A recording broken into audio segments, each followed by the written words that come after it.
I don't ever slow up, no I don't take shit. I got no love for the fakeness. If you wanna play tough and wanna hate this, I'll always show up. I don't ever slow up, no I don't take shit. I got no love for the fakeness. If you wanna play tough and wanna hate this, I'll always show up and make a statement. I don't ever slow up, no I don't take shit. I got no love for the fakeness. If you wanna play tough and wanna hate this, I'll always show up and make a statement.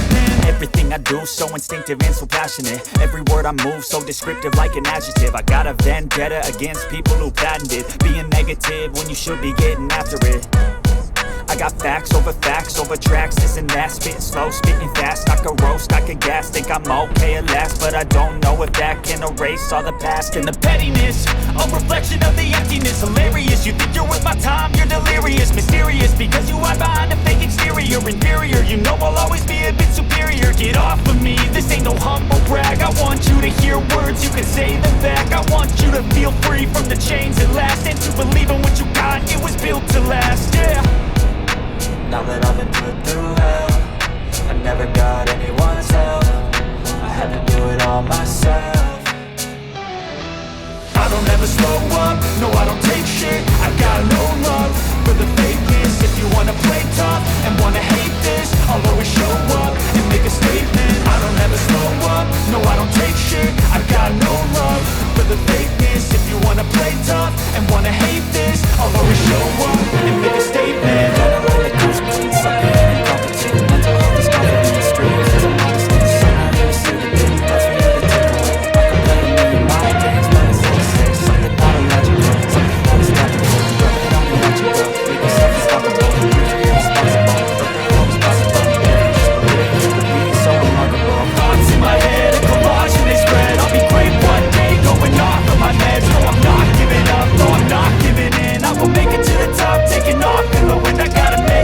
I'm saving every day to taste it. I'm patient, but my mind, it can hardly take it. I'm chasing a dream that I've had for several ages. A vacant, modern kingdom for the taking. Now that I've been put through hell, I never got anyone's help. I had to do it all myself.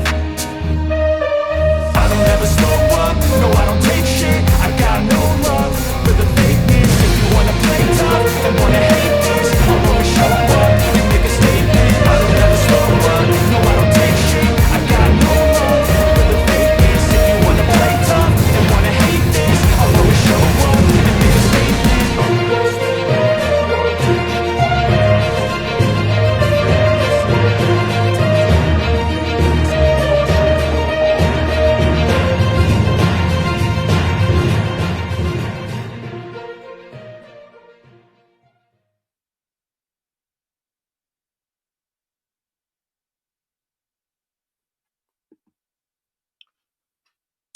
Good afternoon, fellow Ambazonian.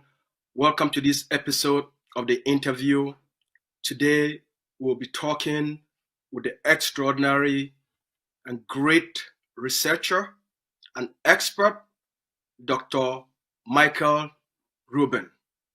So we ask all of you, as you join us, to make sure you invite your family and friends to listen very carefully to a seasoned voice, an expert who is going to give us perspective, maybe some education and some insights about why genocide, for example, why they occur, what are the triggering mechanisms, what causes them, what drives them, what sponsors them, what funds them.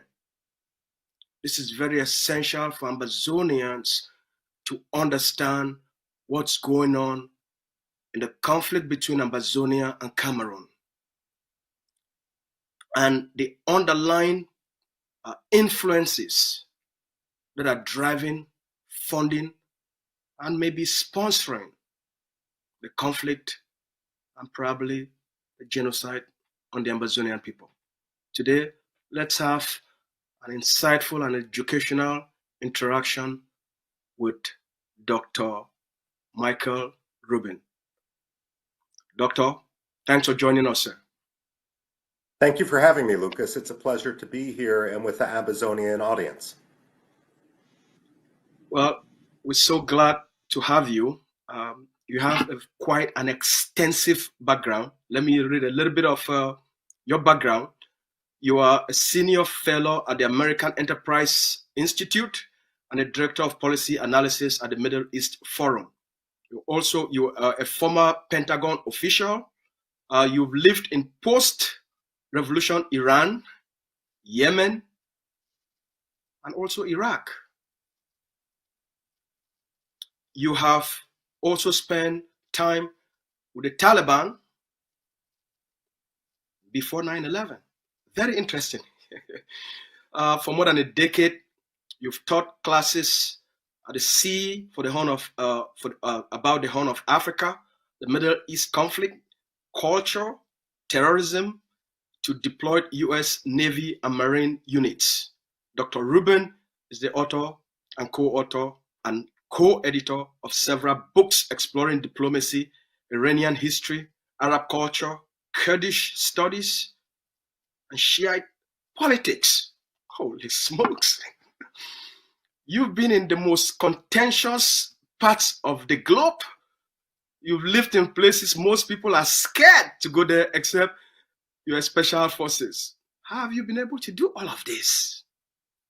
Well, thank you very much, Lucas. As you know, there's no better way to learn about a region than to be there. And I should say what's actually not on my biography, but explains a great deal of my interest in Ambazonia, is I used to work extensively in Black churches in Philadelphia, where I grew up, and I was a Congressional Black Caucus Foundation Fellow in the U.S. Congress before my career pulled me a little bit more into the Middle East.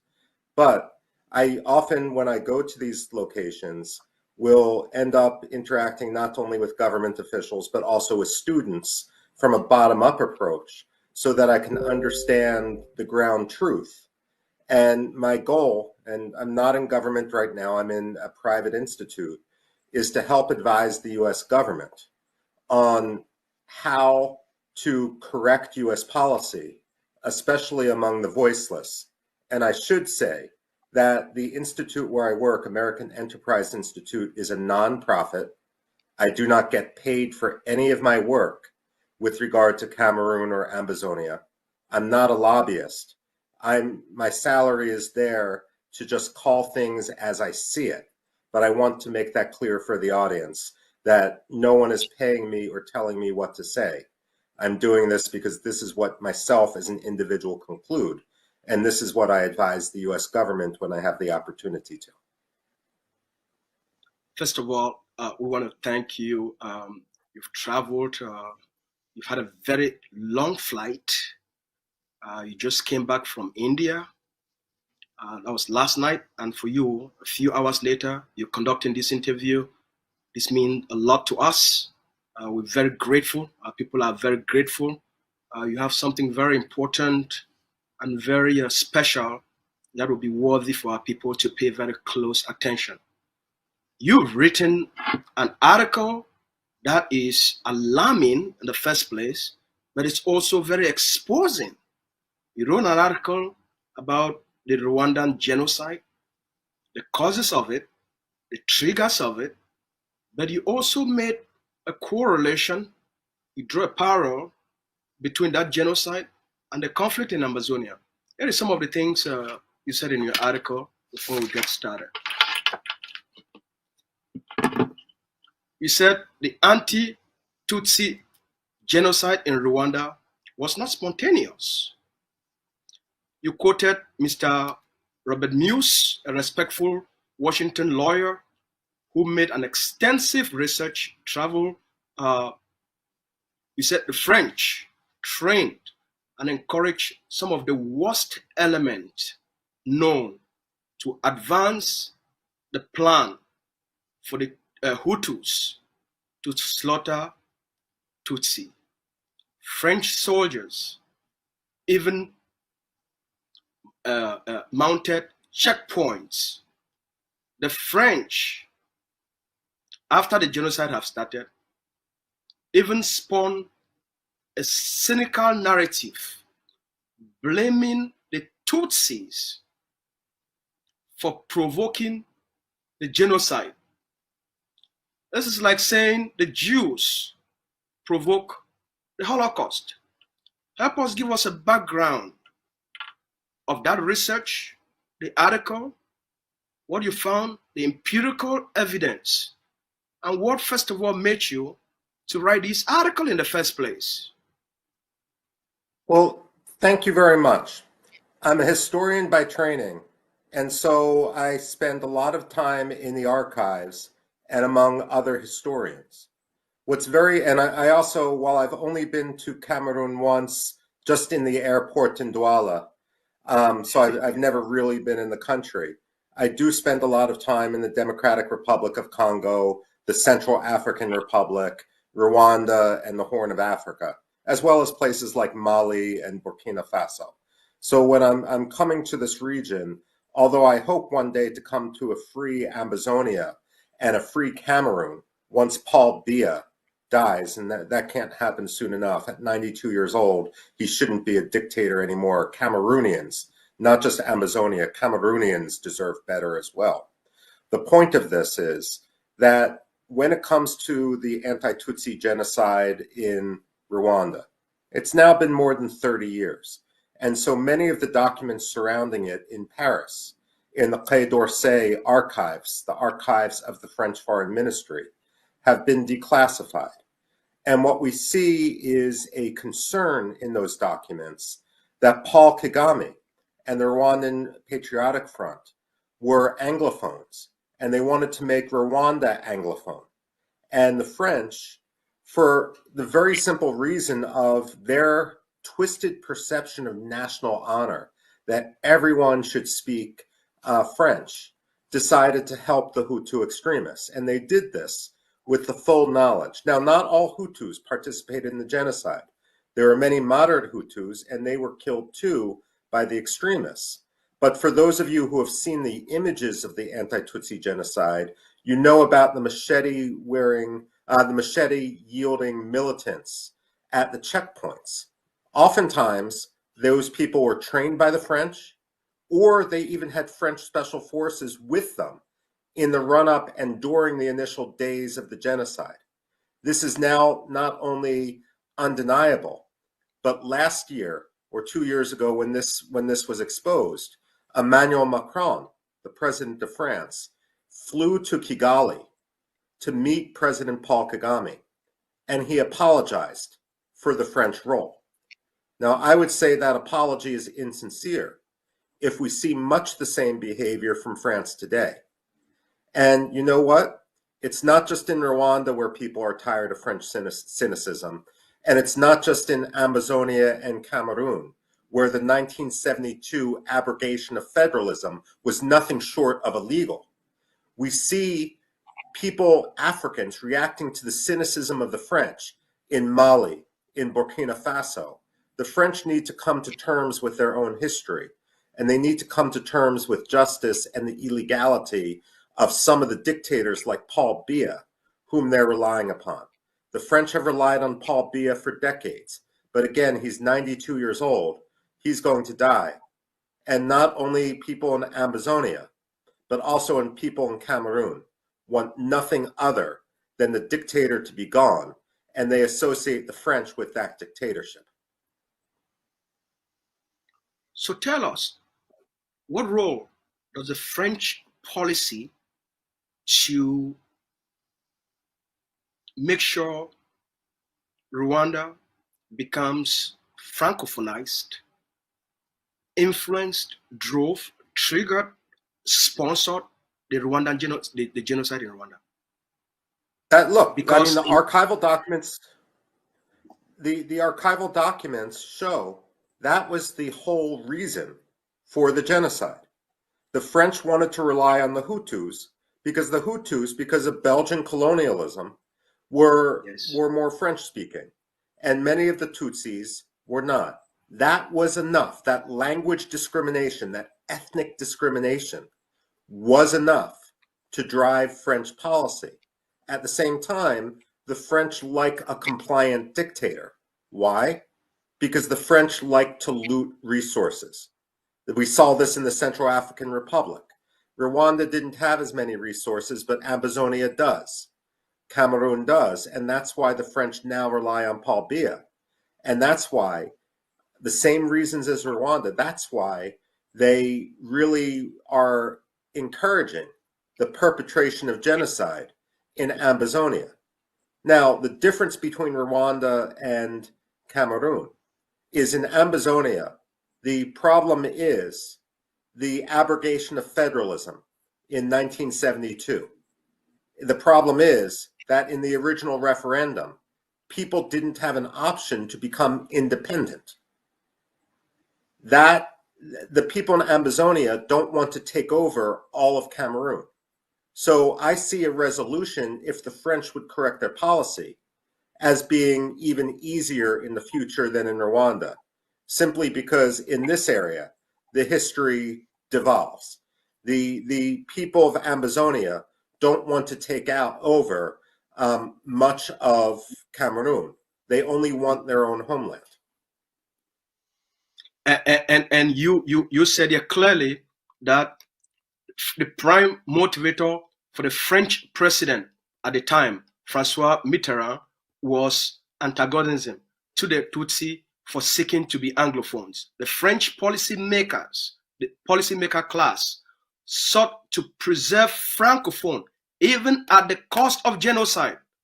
Sir, is this the same policy Mr. Biya and the French are using in their war against the Ambazonian people in order to turn Ambazonia into a French type of a French type of a conquered territory, or is it something different? What is the underlying motivator of Biya's war on the Ambazonian people? The answer to that is yes. The French are doing this because of a twisted pride in Francophonie, but they're also doing this because they see themselves still as colonial masters of Africa. Countries like Cameroon may have become independent, but in the French mind, they're still second-class countries. France doesn't treat them as equals. And so from the French perspective, it's not simply a matter of controlling Paul Biya, but the problem is also that they don't want any country that is primarily English speaking, they see as a threat to their influence. And they don't understand that this sort of 19th century mentality, this sort of mercantile-driven colonial policy is the reason why across the Sahel, people are turning to Russia or to other countries, and why the French are hemorrhaging influence. You know, this past August, I traveled to North Kivu in the Democratic Republic of Congo, where M23 is now fighting the Congolese government. And in the portions of North Kivu I was arriving at, some people spoke French, many people spoke English as well, and it is one of the main reasons why the French are supporting the Congolese dictator, Felix Tshisekedi, even though he's been a complete failure and has the aspiration to become like Robert Mugabe or Paul Biya. The fact of the matter is, the French may say one thing about human rights when they're sitting in Europe. The Norwegians, too, who have arrested your president. But they say another thing, and there's an inherent racism when they look at Africa and how their policy is driven in Africa. Help us understand, besides the language issue, which France wants to make sure it secures in Ambazonia. Help us also understand what is behind France's primary interest in supporting Paul Biya and the Cameroon government, besides their benefits in Ambazonia, which is where 65% of, I know you already know this, which is where 65% of the GDP is coming from, which is where most of the natural resources, the oil is coming from. Help us to understand what else is driving this French hatred or interest. You know, it's hard to explain the French, period. But a lot of it, I mean, when we look at what drives French policy, number one is pride. Number two is resources. When we look at the Central African Republic, the French tolerated a brutal dictator who declared himself emperor for years, because we now know from, again, archival documents and from police investigations, the French leadership was receiving diamonds, basically was receiving not just the benefit to France, but in a corrupt way to their own bank accounts. I suspect something similar is occurring with Paul Biya. The problem is that when you support a dictator, ultimately that dictator collapses. And to be perfectly fair, this is one of my criticisms at times of American policy as well. Too often in the United States, and it doesn't matter whether you're Democrat or Republican, we will support individuals over systems. But an individual can be gone tomorrow. Inherently, what you need to do is build up a system that can control your government. This is what Lucas Cho has been doing, or had been doing, before the Norwegians arrested him. Now, the point of this is that the French right now are probably even more scared and more worried, because the person whom they placed all their bets on, President Biya, is, again, he just had his birthday. He's in his 90s. He's not going to be there forever. And they're probably very, very scared that when he goes, that there's going to be chaos. So this is the reason why in 2016, when the president was already in his 80s, they cracked down so hard on the peaceful protests, because they're afraid of civil society. But, you know, you can only kick the can down the road for so long before the road ends. That's what we're seeing right now in Cameroon and Ambazonia. What's the influence of France's need for uranium fueling Mr. Biya's action in Ambazonia? Well, look, to some extent, yes. But most of the French uranium still comes from Niger. That said, the belief that there is, that the uranium exists and that in mineable qualities is also driving the French. Also, look, the 21st century economy is based on rare earths and various minerals. The former oil minister of Saudi Arabia, Zaki Yamani, famously said, the Stone Age didn't end for a lack of stones. And what he was implying was the oil age isn't going to end for a lack of oil. We're already moving on to a new age where so many of these minerals become important. And so when we look at the Democratic Republic of Congo with $24 trillion worth of resources, when we look at the Central African Republic, there's a reason for the struggle right now between the French and the Russians there. And Cameroon, of course, is right, if you will, in the same region. And therefore, there's a belief that Cameroon could be wealthy in the way that Kuwait or Qatar are wealthy in the Persian Gulf, only instead of having the gas and the oil drive the economy like in the 20th century in the Middle East, some of the mineral resources are going to drive the economy in the 21st century.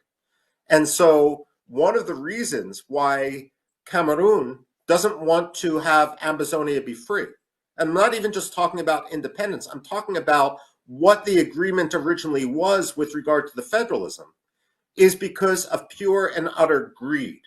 They want a greater share of this money.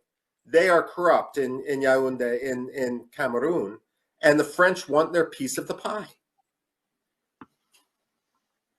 And if I may, Lucas, this is the same thing that's going on with regard to Nigeria and Biafra. The two countries, Amazonia and Biafra, have a lot in common. Of course, in Nigeria, language isn't the issue so much as religion, but really the resources are one of the most important reasons driving this conflict. So what could be Norway's interest then in all of this? What is Norway's interest? To arrest Dr. Cho? How is Dr. Cho a stumbling block to what you have said in terms of all of this economic interest, to protect this economic interest? How is Dr. Cho a stumbling block to that? How is Ambazonian quest for freedom a stumbling block to that? As you've quoted, as you wrote in your interview, will they do this? Okay. Yeah, Lucas, let me broaden out just for a second, and not just talk about Norway, but talk about Scandinavia. Talk about Finland, Sweden, and Norway. We often hear about the Scandinavians praising themselves about their respect for human rights, their respect for democracy, and all of that. But when you actually look at their record, it's rather poor, and if I may, it's also rather racist. So, for example, as you said in your introduction, I'm much more of a Middle East specialist, and I spend a lot of my time with the Kurds, not just the Kurds in Iraq, but also in Turkey and in Syria. Now, when the United States and NATO wanted Sweden and Finland to join NATO, the way NATO works is that it's a consensus organization. When you take a new member, everyone has to agree. You can't just have a vote. And so Turkey was able to blackmail the military alliance by saying, we're going to veto Sweden joining unless Sweden betrays the Kurdish dissidents who lived in Sweden. Stockholm has one of the largest populations of Kurdish dissidents and also Turkish dissidents, all the journalists that the police state in Turkey tried to arrest. And you know what? Sweden caved in and even sent some of the Kurdish leaders they arrested back to Turkey, where they would be tortured and perhaps they've even been killed. So Sweden, of course, is cynical. And now that brings us to Finland when it comes to the Biafrans. Now, the reason why the Finns cracked down and arrested the president in exile of Biafra was two reasons. First of all, because because Finland had a lot of dealings with Nigeria in terms of energy and other products. And for all of Finland's talk about human rights, what mattered only to the Finns was the money. I mean, what do they have to worry about Biafra? If Biafra doesn't yet exist, they can pretend it's not a problem. But in reality, by siding with the Nigerian government, they're actually encouraging the genocide in Biafra, because the government of Nigeria looks at the cynicism of Finland and concludes that they literally can get away with murder. So this brings us to the president of Ambazonia. And I'm afraid the same thing is going on with regard to Norway in terms of simply wanting to address the status quo. It's easy to pretend that he doesn't have popular support, even though he does. And as far as Scandinavians are concerned, if all the journalists, if all the television cameras are in Gaza or in Ukraine, filming what's happening there, then they can pretend that the genocide isn't happening in Amazonia. Genocide only happens in the dark. It only happens when the television cameras aren't there, which, by the way, is one reason why I was so happy to do this interview today with you, Lucas, because the more we can shed light on this issue, and the safer Ambazonia will be, and the more likely it will be that Norway will be forced to release the democratic dissidents that it has arrested for cynical, money, and racist reasons.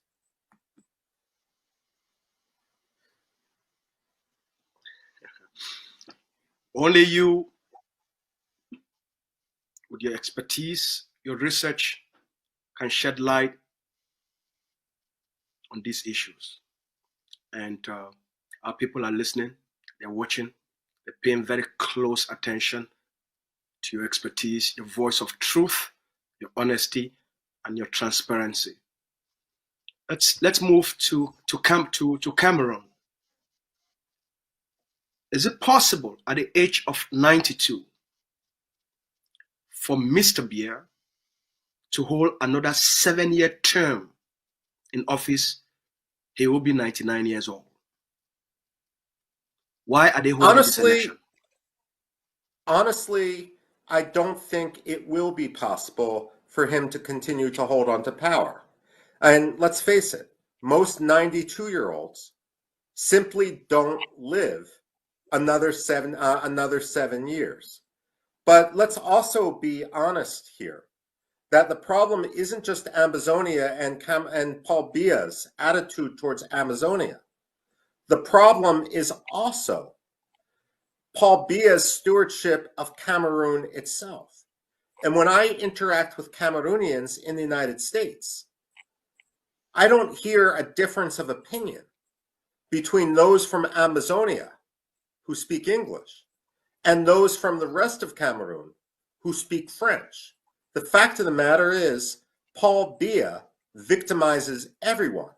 And in the future, if Ambazonia is going to be free, and if Ambazonia is going to prosper, it's got to live at peace with the rest of Cameroon, hopefully under a government in Cameroon that is at peace with itself and its independent neighbors like Ambazonia. So the point here is that everyone suffers under Paul Biya. The last thing I would point out, Lucas, is that every Democrat wakes up in the morning, every Democratic president wakes up in the morning and knows when his term in office is going to be over. Every dictator wakes up in the morning thinking that today could be his last day. And I'm sure that's going to be going on in the mind of Paul Biya as well. And today very well could be his last day. And so it's crucial, not only for the people of Ambazonia, but also for the people of Cameroon, to plan the next steps as soon as Paul Biya is dead and in the ground. To plan the next step, if there is no step at the moment when Mr. Biya is on the CPDM ruling party, they've dominated the political scene for the last 42 years. He wants to run for another 7-year term. Do you see any credible opposition within Cameroon itself that can unseat Mr. Biya? Yeah, well, let me put it this way. You're absolutely right. And this is one of the reasons why it's so important that Ambazonia continues to organize itself as the president has been doing up until the day that Norway arrested him. So you've got a situation there where in Ambazonia, it's going to be okay. You're absolutely right in the rest of Cameroon. The fact that he has strangled the opposition is a problem. That said, they're going to face a struggle, much like Iraq faced a struggle after the death of Saddam Hussein. But what I also like to point out in situations like this is that the next president of Cameroon is likely in a Cameroonian prison right now. The next president of Cameroon isn't going to come out of Paul Biya's party. It's going to come out of those whom he's tried to suppress. Do you have any advice to the Cameroonian people, what they should prepare themselves for, what they should get ready for, what they should anticipate, or what specific steps and action they can take between now and October 7? Look, and the people of Ambazonia are doing what they need to do. They tried to resist peacefully, and we saw what happened after the teachers' protests. So they need to do what they need to do. That said, when it comes to securing the local communities, That's going to be up to the Ambazonians, because they're in Douala, in Yaoundé, in other cities in Cameroon. There's going to be chaos as people try to fill the void and a civil war erupts. This is why it's so essential that the Norwegians be on the right side rather than the wrong side of history. That's your advice for the Ambazonian people. What's your advice for the Camerooners? What should Cameroon do? What should the young people in Cameroon do? What should women do? What should civil society movement do? What should political opposition party do in Cameroon in anticipation of the chaos? Well, first of all, perhaps Cameroon's greatest export has always been its people, simply because Paul Biya is like President Isaias in Eritrea. Just an incompetent brute who cares nothing about his people and only about himself, who treats his country as a country of slaves.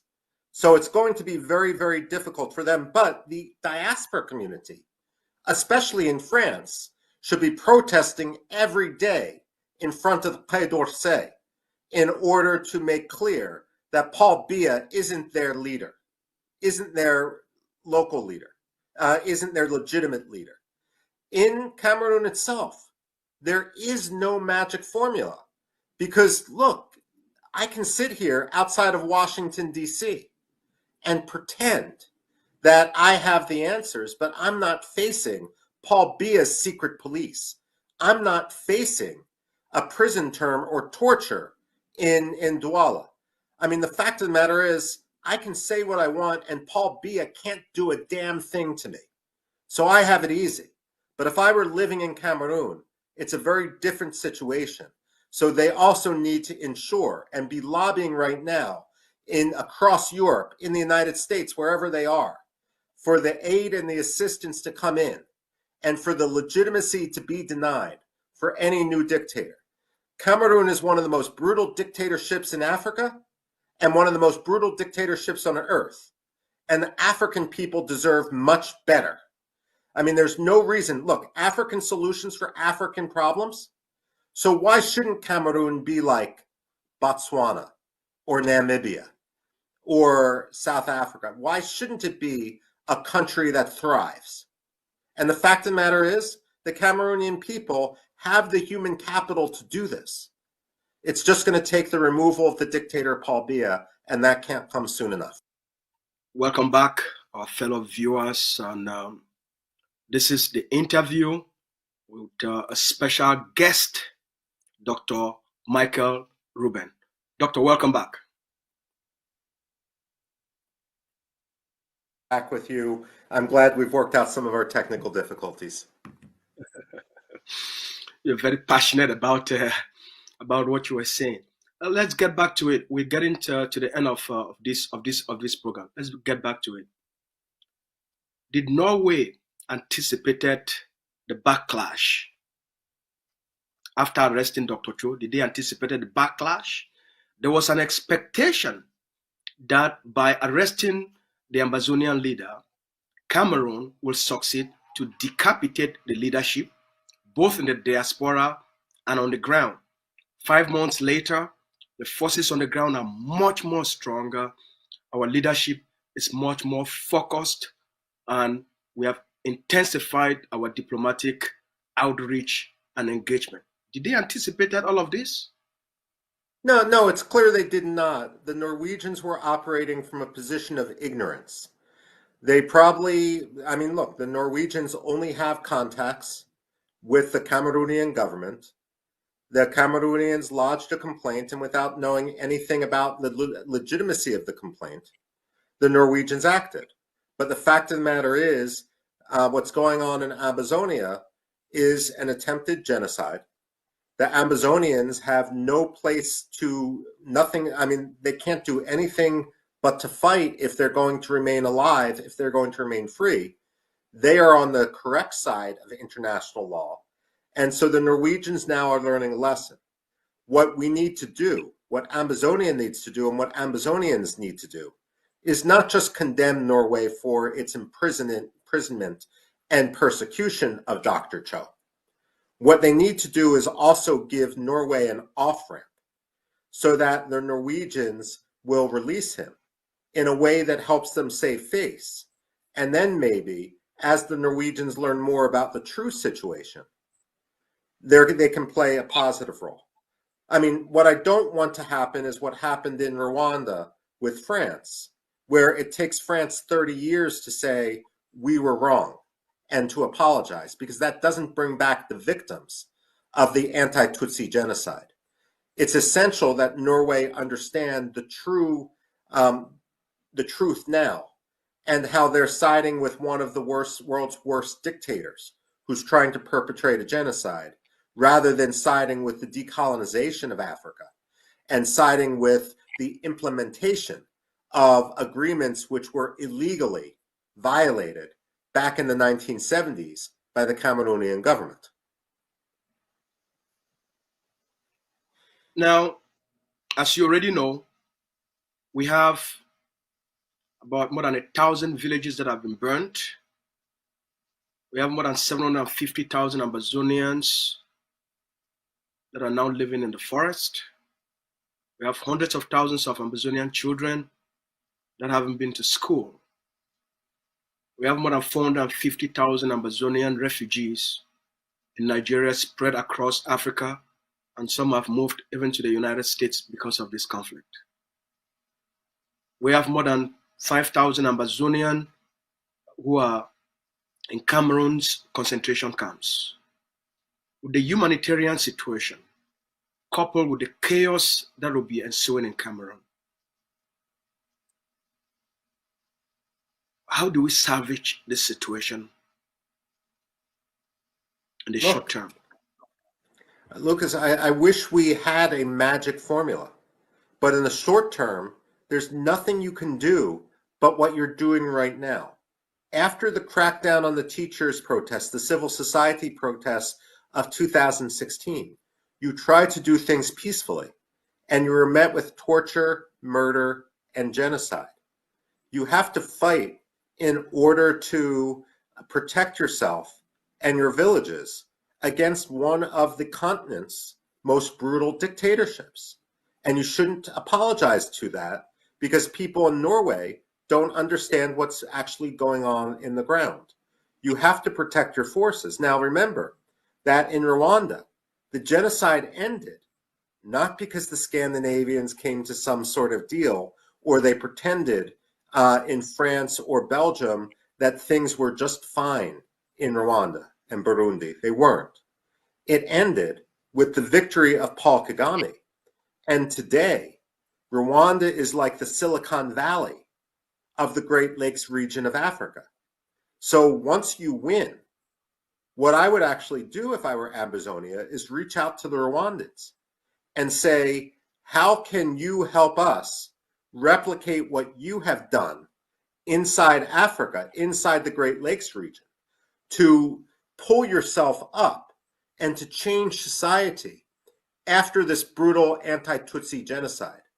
According to Transparency International, Rwanda has gone from corruption levels 20 years ago that were akin to what we see in Libya and Yemen. And today, it has the corruption levels of the Czech Republic. The fact of the matter is, businesses flock to Rwanda, and the new generation really is coming into its own. So when you look at a model, African solutions for African problems. Rwanda provides an African solution to the problem you face. Norway in 2025 is like France was in 1995.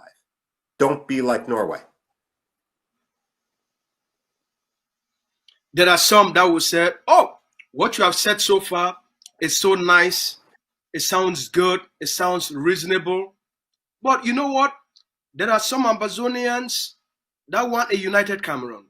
There are some Ambazonians that said they want special status. There are some Ambazonians that want, they have been with Cameroon for so long. They are part of the elite class. They are part of the structure that has kept that society for so long. There are some that will even argue with you to say, oh, you know what? We are federalist. What do you make of this? And what message do you have for all of these different constituencies and voices? Well, let me put it this way. It's a great question. First of all, I'm not Ambazonian and I'm not Cameroonian. Ultimately, this is going to be a decision for Ambazonia and Cameroon. What I would say is perhaps the root of the problem historically was that the referendum, which was held in what is now Ambazonia, wasn't a full referendum. It didn't give you the full options to decide whether or not you wanted to be independent. You had two options, and you chose to go into federalism. So why not have another referendum with more options? Federalism, no federalism, independence. But if I were Ambazonia's leadership, I would have enough self-confidence to believe that you would actually win. Now, at the very least, however, the time to return to federalism, which was agreed upon Cameroon's independence, is now, because it was illegally abrogated back in 1972, 1973. And so no one should accept the fact that the status quo in Cameroon is what is legal or legitimate. The last point I would make is the same thing I hear when I talk to, for example, the Kurds in Syria or the Kurds in Iraq or the Greeks and the Turks. That, for example, today no one likes Turkey. Turkey is a force of instability. Turkey supports groups like the Islamic State.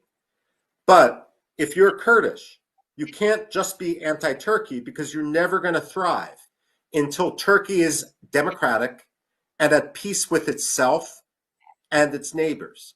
So whatever Ambazonians decide, federalism, independence, the fact is they must also support democracy in Cameroon, because until Cameroon is safe and secure and free from madmen like Paul Biya, then you will not have security even if you win your independence. So you need democracy in Cameroon and you need freedom and democracy in Ambazonia. Doctor, we thank you very much for your insights. We thank you very much for such an engaging, passionate conversation. You have the last word for our people. Look, all I can say is God bless Ambazonia. I support your struggle. Dr. Michael, thank you very much for your brilliance. God bless you, sir. Thank you. Thank you.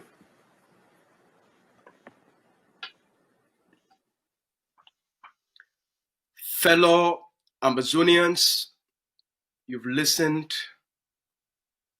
I'm sure most of you have learned a lot. You've learned what is driving these conflicts, what is driving this genocide, these abuses, this exploitation. That's why it's important to have seasoned voice, experts, people with the background, with the wealth of knowledge, with the wealth of experience, people that have seen, studied, lived in different parts of the globe with conflict that are even worse than ours. Their experiences, their knowledge, the lessons they have learned can help us to not only succeed as a people who want freedom, but what to do with that freedom. Most importantly, what we must do now with this knowledge. We thank Dr. Rubin for his contribution today, and we look forward having him many more times to talk with our people. Thank you so much, ACN, for hosting us. This is the interview.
It can never be overemphasized that the separatist cause championed by these purportedly enlightened beings is doomed to failure.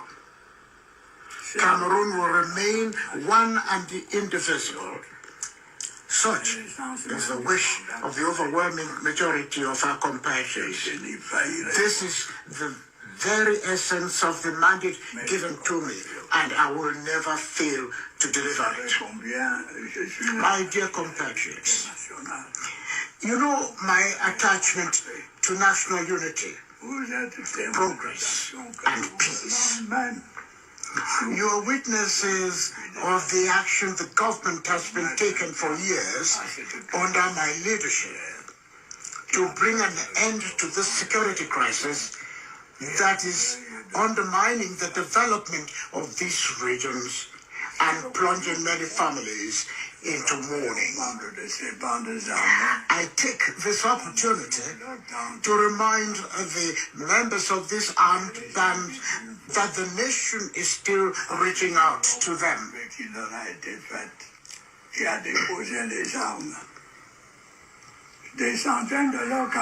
I urge them once again to take up the offer of peace that has been made to them and to lay down their weapons. Hundreds of their comrades have already joined the disarmament, the mobilization and reintegration centers and have been trained in different trades for their easy social integration. The fate of the die-hard warmongers is unenviable. They will be relentlessly tracked down and will inevitably answer for their crimes.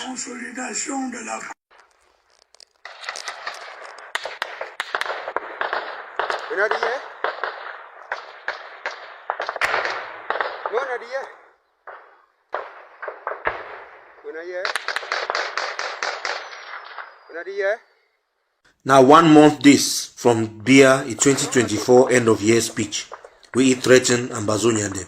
We must know, say, from the beginning for this war, we all don't see Cameroon strategy then. Same thing with them do UPC. Now the same strategy with them they use them for Ambazonia. Maybe we don't forget now France, a military strategy there for Africa. If you remember Kumba, we remember that school shooting when they happened today. We even Nyambere, after he don't run go England, he confessed, say true. He know because of a relation with Cameroon. Say that Cameroon send that boy the way to go shoot that picking Evandian and Kumba. We all know why Cameroon do it. The atrocity of Cameroon army be done too much. International community start put pressure on Cameroon. Say that they commit war crimes and crimes against humanity. Cameroon will want to make it look one-sided. It will be too one-sided on their side. The pressure will be too much. They will want to spread them. What did they do?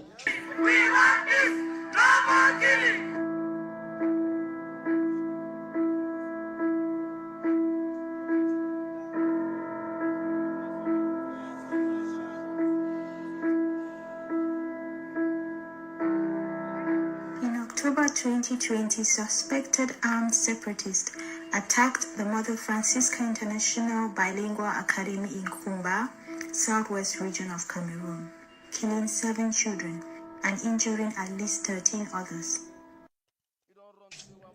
They get for dress soldier them and bought up Amber boy we don't hire and quarter, pay them money. Me they go for school, go shoot picking an emblem onto Amber boy them. Ambazonians, this thing no happen now today. It don't happen since throughout Africa a war them and struggle for independence and liberation.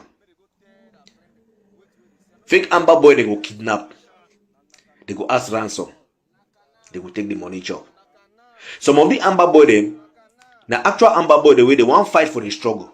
But because of their handler, person way they take care of them, or person way create their group, they don't know say he work for Cameroon. So he send them a mission away. The mission and be counterproductive. The mission is the only aid Cameroon agenda for Ambazonia. They go send Amber boy and they go kill people. And then they go blame them on the nationalist Amber fighters. Make una no forget Ambazonia them. Now 3 group then they for Amber fighters. We get the genuine nationalist Ambazonian groups where they fight for Ambazonia independence. Then we get the fake Amber groups where Atanga create here in Cameroon government. Where they pay them.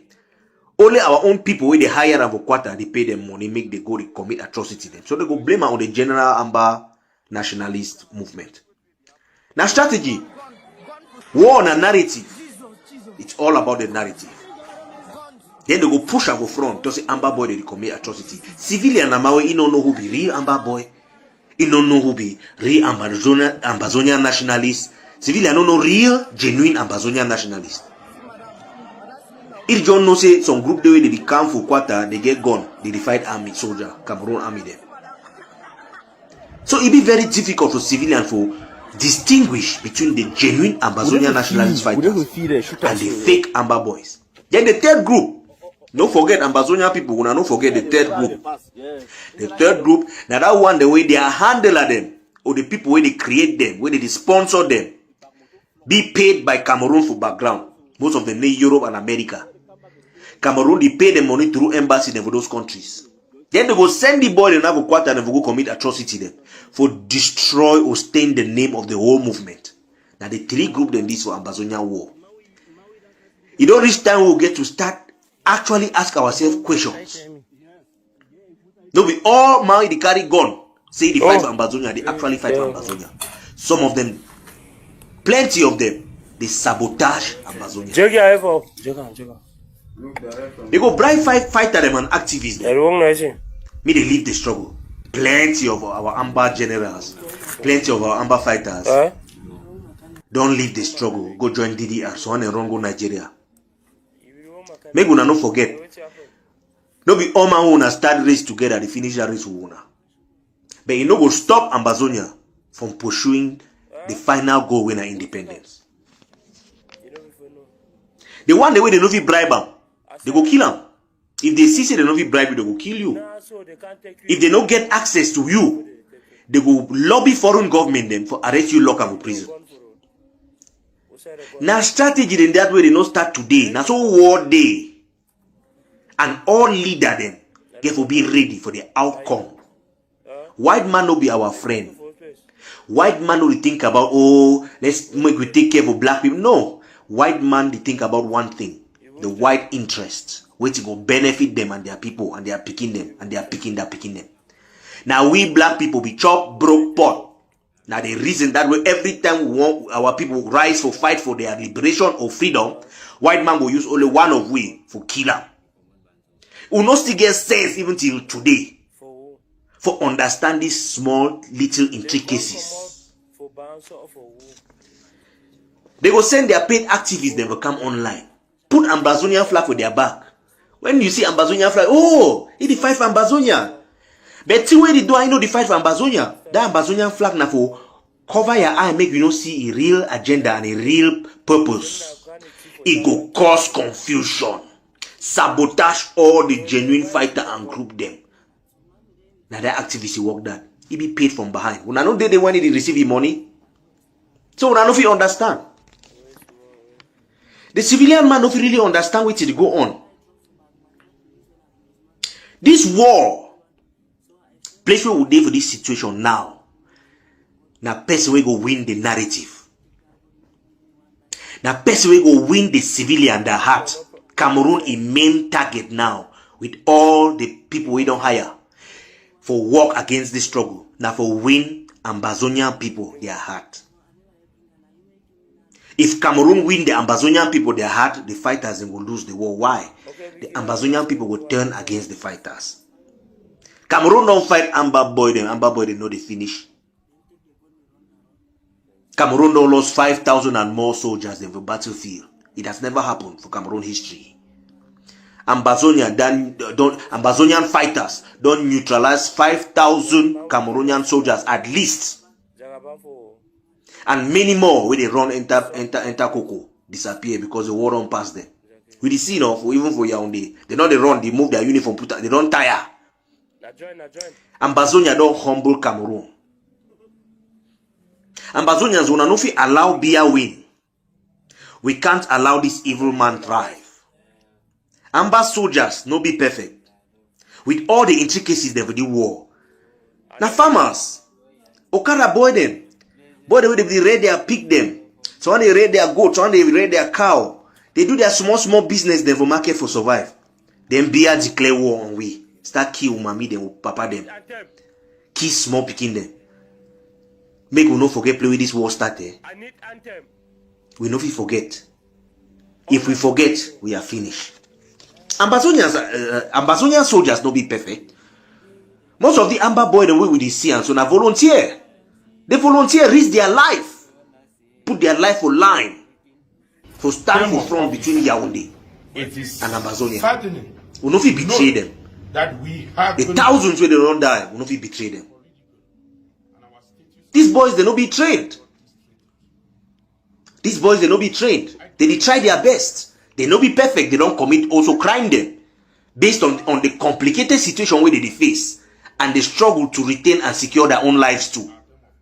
With the many black legs them and enabler the way they among our people. We not forget the people they betray Algerians them against France, where they help France for kill their people, they for maintain colonialism for Algeria. Be plenty past the fighter them. It no change the fate of Algeria. Algeria become independent. Make we pray for our soldiers, but make we not turn against them. Make we try our best to see how we will advise the one the way they go astray. Because plenty more money pass hand, they start doing things like criminal. When I remember Thomas Sankara be talk and say any soldier we no get political education na potential criminal. That one a fact. Meanwhile they talk for year and no support any Ambazonian fighter with the worker commit atrocities against civilian them. I no will ever support them. Most of this group they don't even get code of conduct. The only group we know for Ambazonia struggle, we get code of conduct for a fighter in Ambazonia Governing Council and the ADF. I'm doing the video, sir. This code of conduct is struggle for regulate fighter that decision making of a battlefield. When boy who gone, he be faced with Cameroon army. Then some other brother they say quarter way they say their location, make Cameroon army can kill them. No be easy decision. You go she don't leave and make Cameroon army can kill you, or you go do how for stop their brother from selling out to Cameroon. No be now very tough decision. Our people get to understand the situation where our boys they face up. With all the intricacies with the fake Amber boy the way Atanganji they sell now. All we know Atanganji now. Now one election where you don't bring counterfeit money can give them for people for Bamenda me they vote CBTN. They won't go change money, they arrest them, say na fake counterfeit them. Ambazonia make una no underestimate una enemy. Soon to be talking for a book Art of War. The biggest mistake where if you make of a battle, now for underestimate your enemy. When you get handled away, now Cameroon they pay for back. What do they expect if a fighter never do? They could do exactly what way Cameroon they talk. Money they change hands. What the Ambazonians they give no. Biya won't win by all means. Biya won't win by all means necessary in okay. Now illegal here, Cameroonian they go judge Biya, history go judge Biya based on what will happen between Cameroon and Ambazonia. Okay, thanks a lot. History no care about the strategy where Biya use them. History no care. The outcome. Now wait till we history judge them. We have the second endorsement for the United States of Biafra within 2 days from Ambazonia. Biya don't corrupt all Ambazonian elite them completely. From the politicians, the chiefs, the funds, our educated people them, religious priests, pastors. Biya don't corrupt all of them. Now the level that we fight a great enemy from Angola. The only people where they stand between Biya and total victory now the brave Ambazonian nationalist fighters. Without this boy then we are finished there completely. Biya a main target now the mind of the Ambazonian civilians and I be talk. I be tell you now. Now for the way Biya won't win this time. If he win that mind, Ambazonia is finished. And when they judge we say, oh, you come over Atlantic State, you come over Savannah State, they look all we. They're Biafra. They don't trust none of we, even the one way they work within them. Their main objective is to capture we back, put we under their control, suck all resources, build their country. That their main agenda. That is their main agenda. Atlantic States, they go join them. They go join them for Littoral with capital of Douala. Savannah States, they go join them for West Province for Cameroon. Attach them headquarters to Bavoussam. They go completely ban English. When you lost war, no, anything where the person will win, they talk. Now you accept them. You don't get no choice. When I see what happened between Russia and Ukraine, Russia don't capture the Donbass and all that eastern area. It no go ever go back for Ukraine again. Because when I know what happen now, Ukraine ban Russian language for all that Russian speaking region then. It make that Ukraine boy, they boy them from the east where they speak Russian, ethnic Russian them, start their own fight say they must separate from Ukraine. They create their own Donetsk Republic. Now so in the ever day when you lose war, you don't get no choice. Anything they talk now what they do. Cameroon will ever allow Ambazonia never rise again. If they win this war, they go suppress we to the latter. They go ban English, all our customs, our culture, our chiefs they go daily houseboy. This battle, now the determining battle for the future. That is determining battle for our future and the future of our children and our children, their children. Here today is just the first step. what he and the rest will define here this day, what we will explain here today, will begin that journey for all of us. It will be a long journey. No man be tossing the independence go be easy. Dr. Ayabe be talking about New York. Say no be walk for park, some of we be fishing and bomb. All forces for this war will turn against you for independence. They will call you all kind of name, terrorists. Say you commit war atrocities. They will blame you for all kind of way, put you on top banning list them. But time when you win, they'll start call you say you're honorable. They will start call you honorable. White man na hypocrites. Our independence no go come for white man. We go lobby the best we fit lobby. Me white man put the case for international community. But Ambazonia be getting independence for 1st October 1961. Ambazonia will remain independent. Cameroon is not coming back. Make we now don't forget what Cameroon do during their own war for independence. France lost battle with the Dien Bien Phu. That Vietnamese then deal with France. Africa to start the own independence war them. France does not go allow that very to happen for them. For Asia, for Vietnam, for happen for them, for Cameroon. All this strategy they were don't list down for years. France used them against UPC and UPC lost the war. UPC no be win war for independence. Cameroon getting a de facto independence from France. When France take a boy that we don't train for Paris, send a go continue to govern. When you see black man, you believe say he will be free. Amba, when I wake up, me will fight the cold boundary. I don't see what you will come. See, when I just see him, see thing, innocent civilian for nothing. Okay. Me will fight the cold boundary, the back am. Umyobe, they is a basalan. He don't organize the war. UPC they do good job. France do it the time when you see how popular UPC don't become.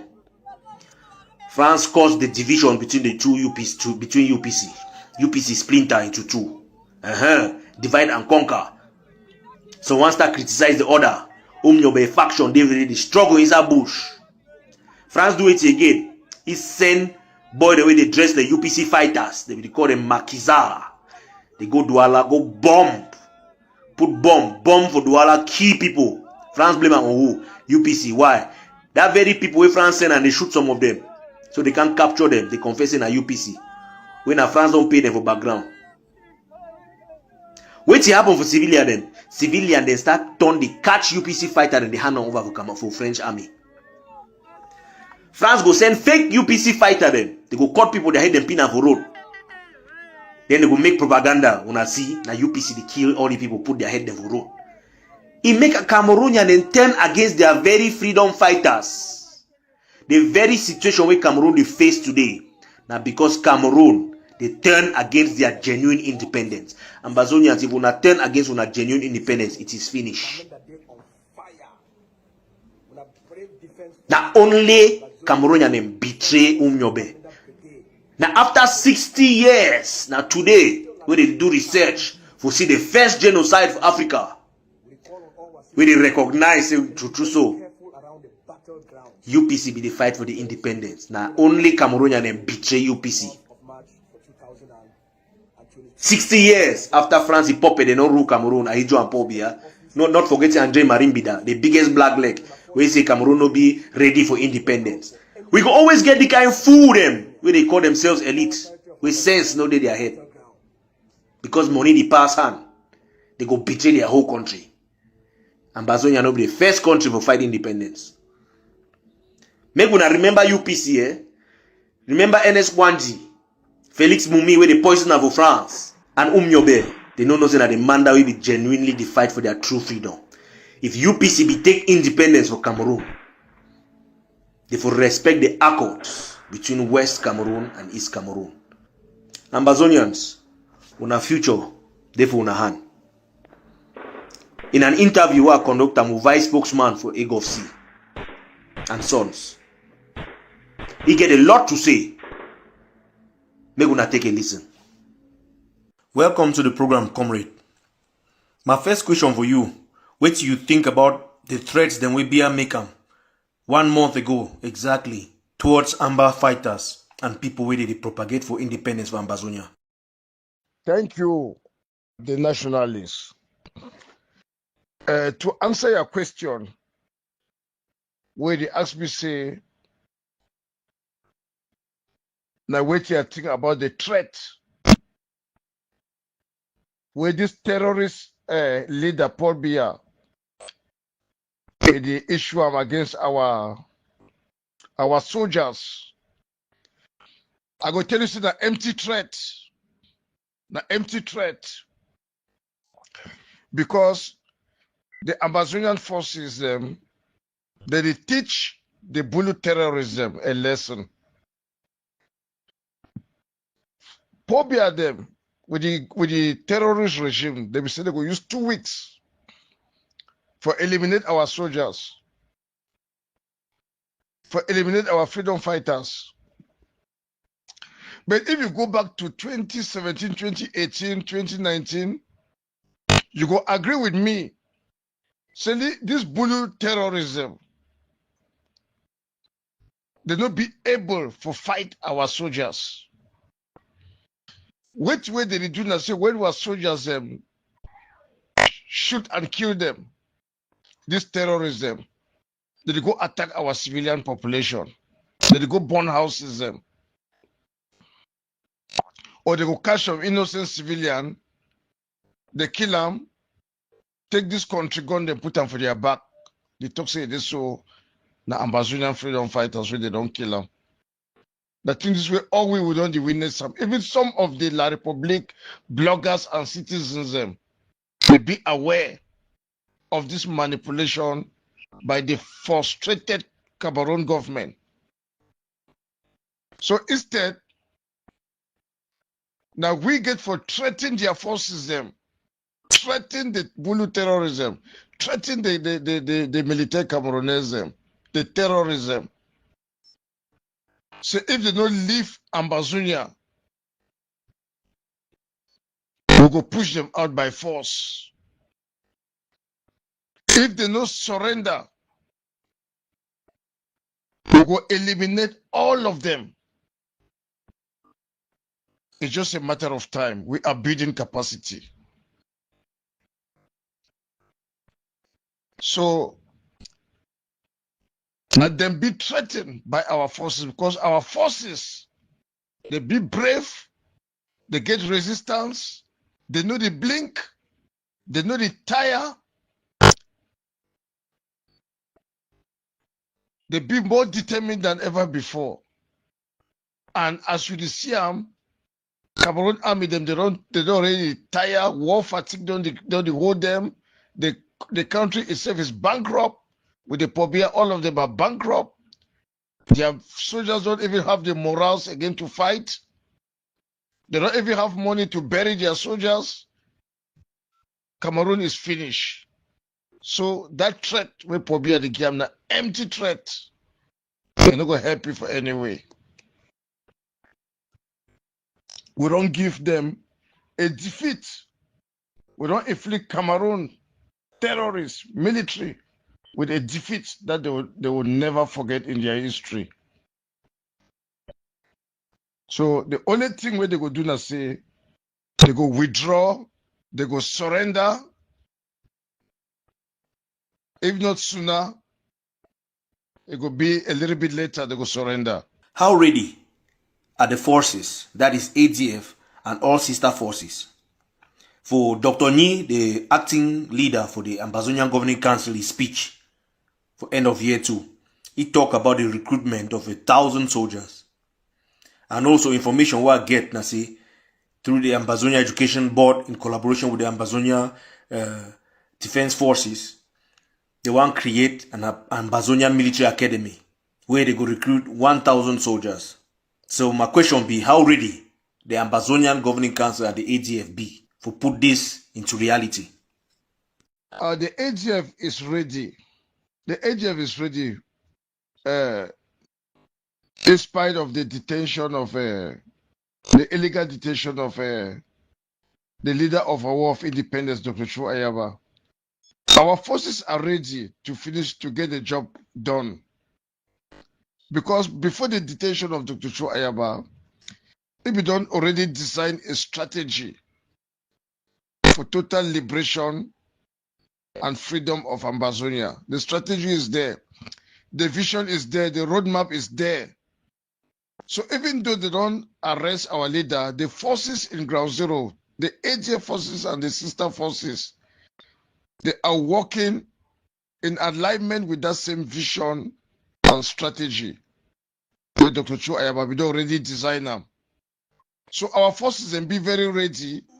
The 1,000 forces them with our VP, Julius Ni, Dr. Julius Ni, he talks here this so with the train 1,000, with the recruit 1,000 forces.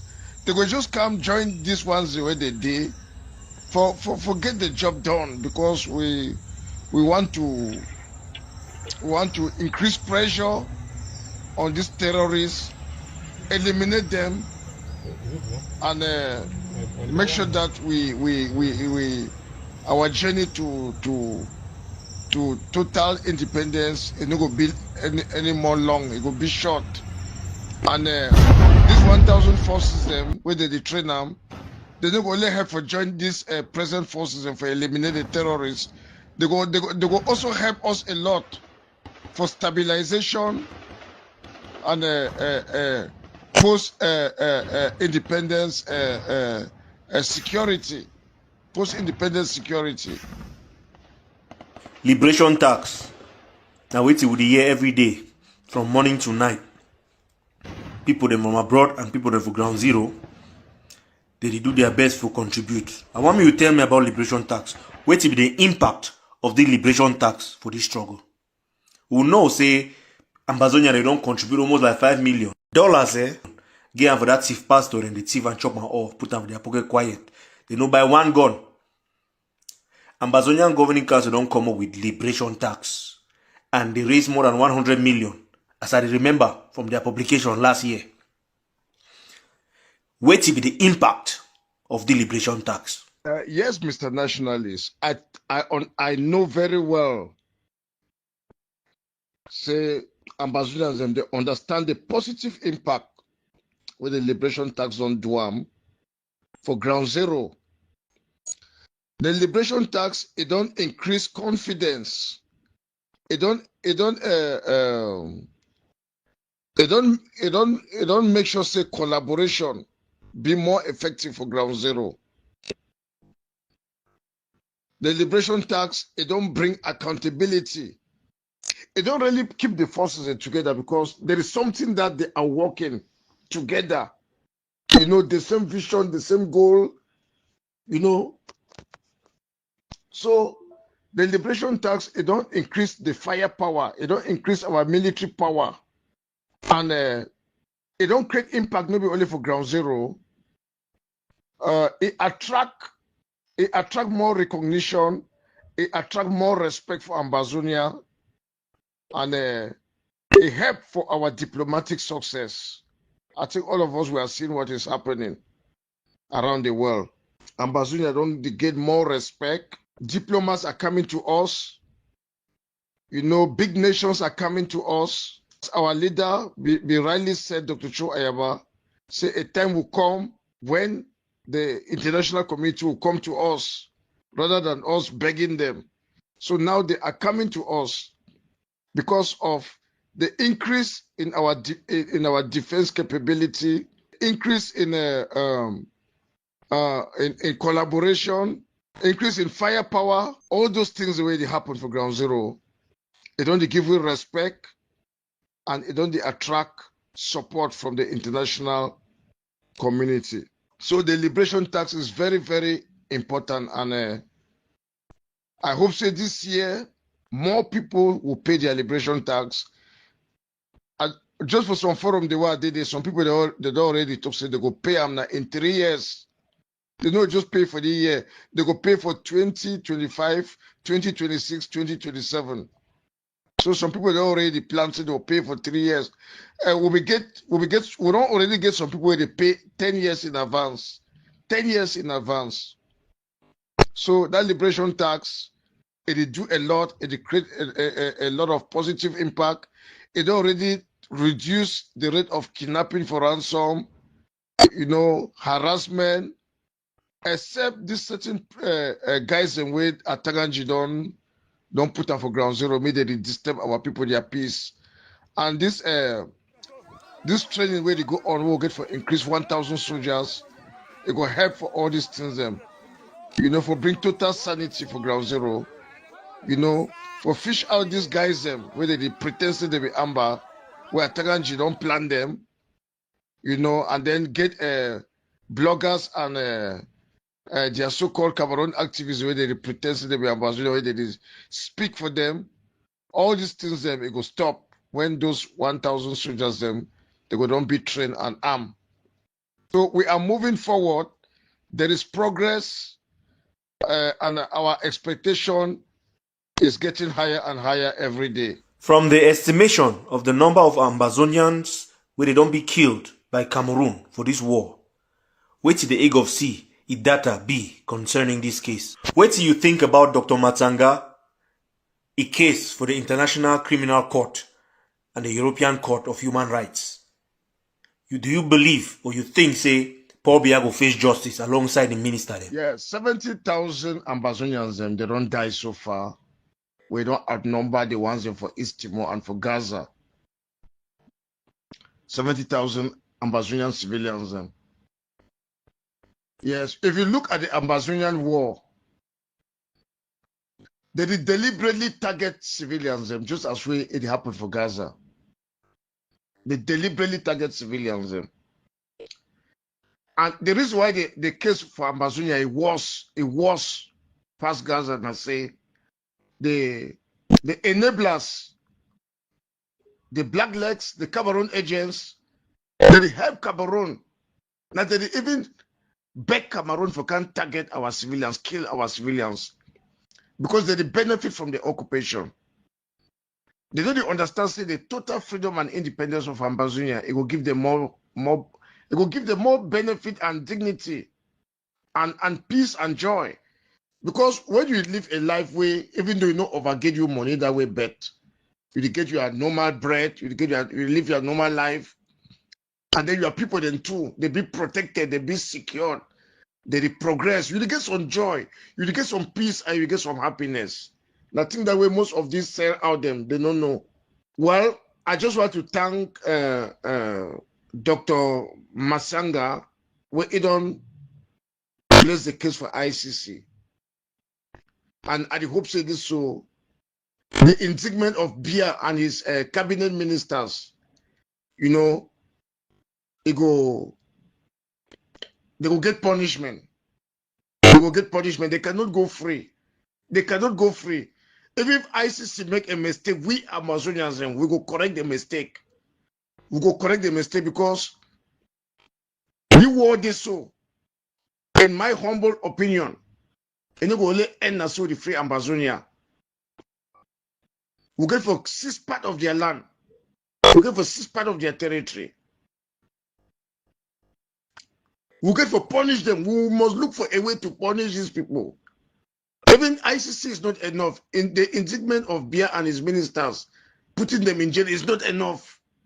Cameroon deserves some extra punishment because their crime for Ambazonia, it is smell, they are evil. It is smell so terrible for heaven. So I will use this opportunity for call Ambazonians. So me to support Masanga. What he's doing is for Ambazonia. He's not doing it for a particular group.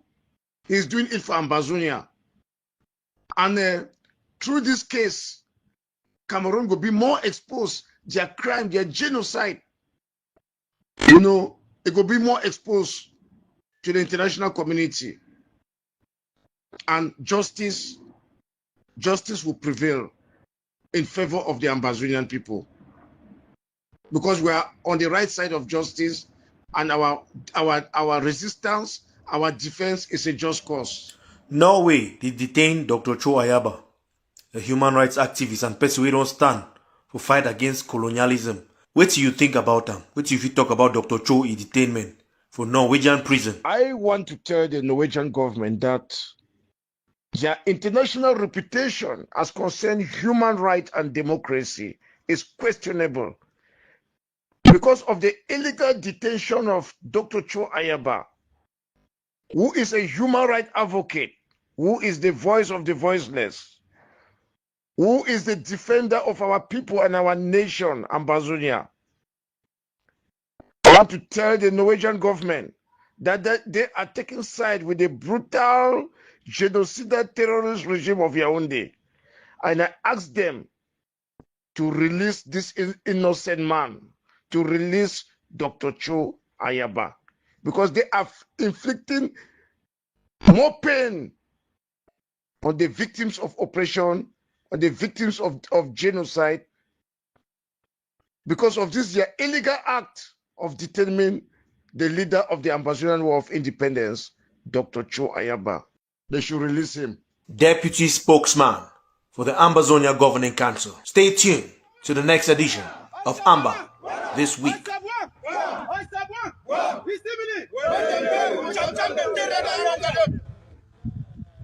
Now the Unity Warriors is of Bui. Now me FM no pity. The talk today, the 20th January 2022. I will start this show since yesterday night. Fonka.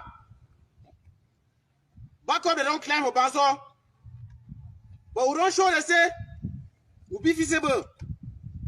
For do what you where the feasible will not fit do. Whether you be for Biya, You must go. on the last day, whether go come, whether you be Churuma, You must go. shake your body, Ay, ay, ay. shake your body, Ay, ay, ay. shake your body, Ay, ay, ay. shake your body, Ay, ay, ay.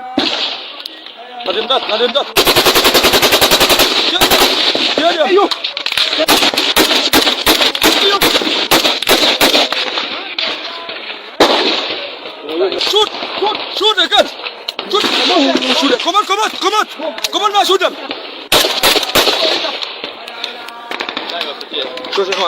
Some of you talking war. You don't even know how to shoot a gun. You don't even know how to shoot a gun. You must go. Ay, ay, ay. Ay, ay, ay. Ay, ay, ay. You must go.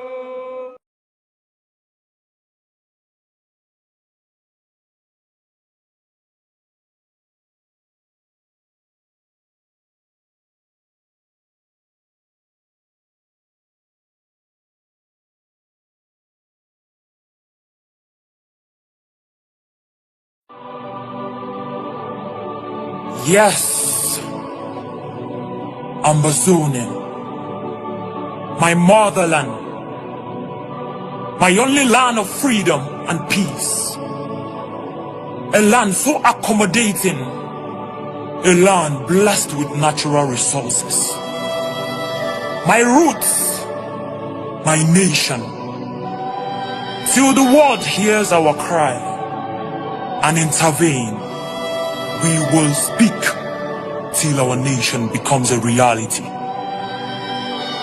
Long live all the Ambazonians.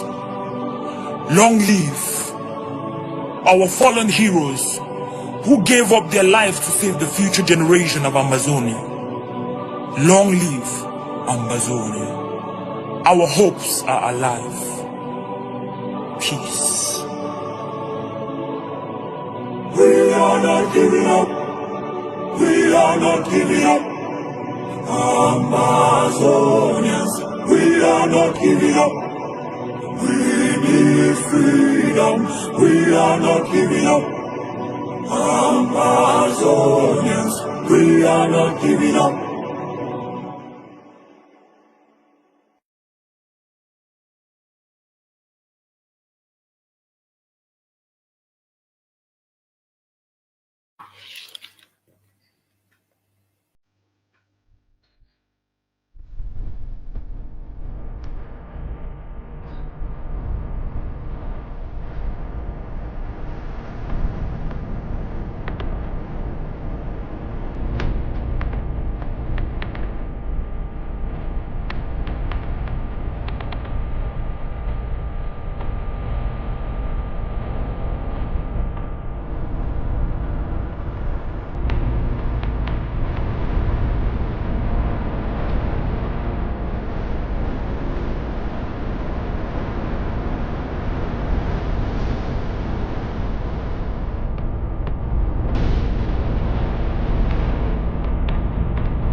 All right.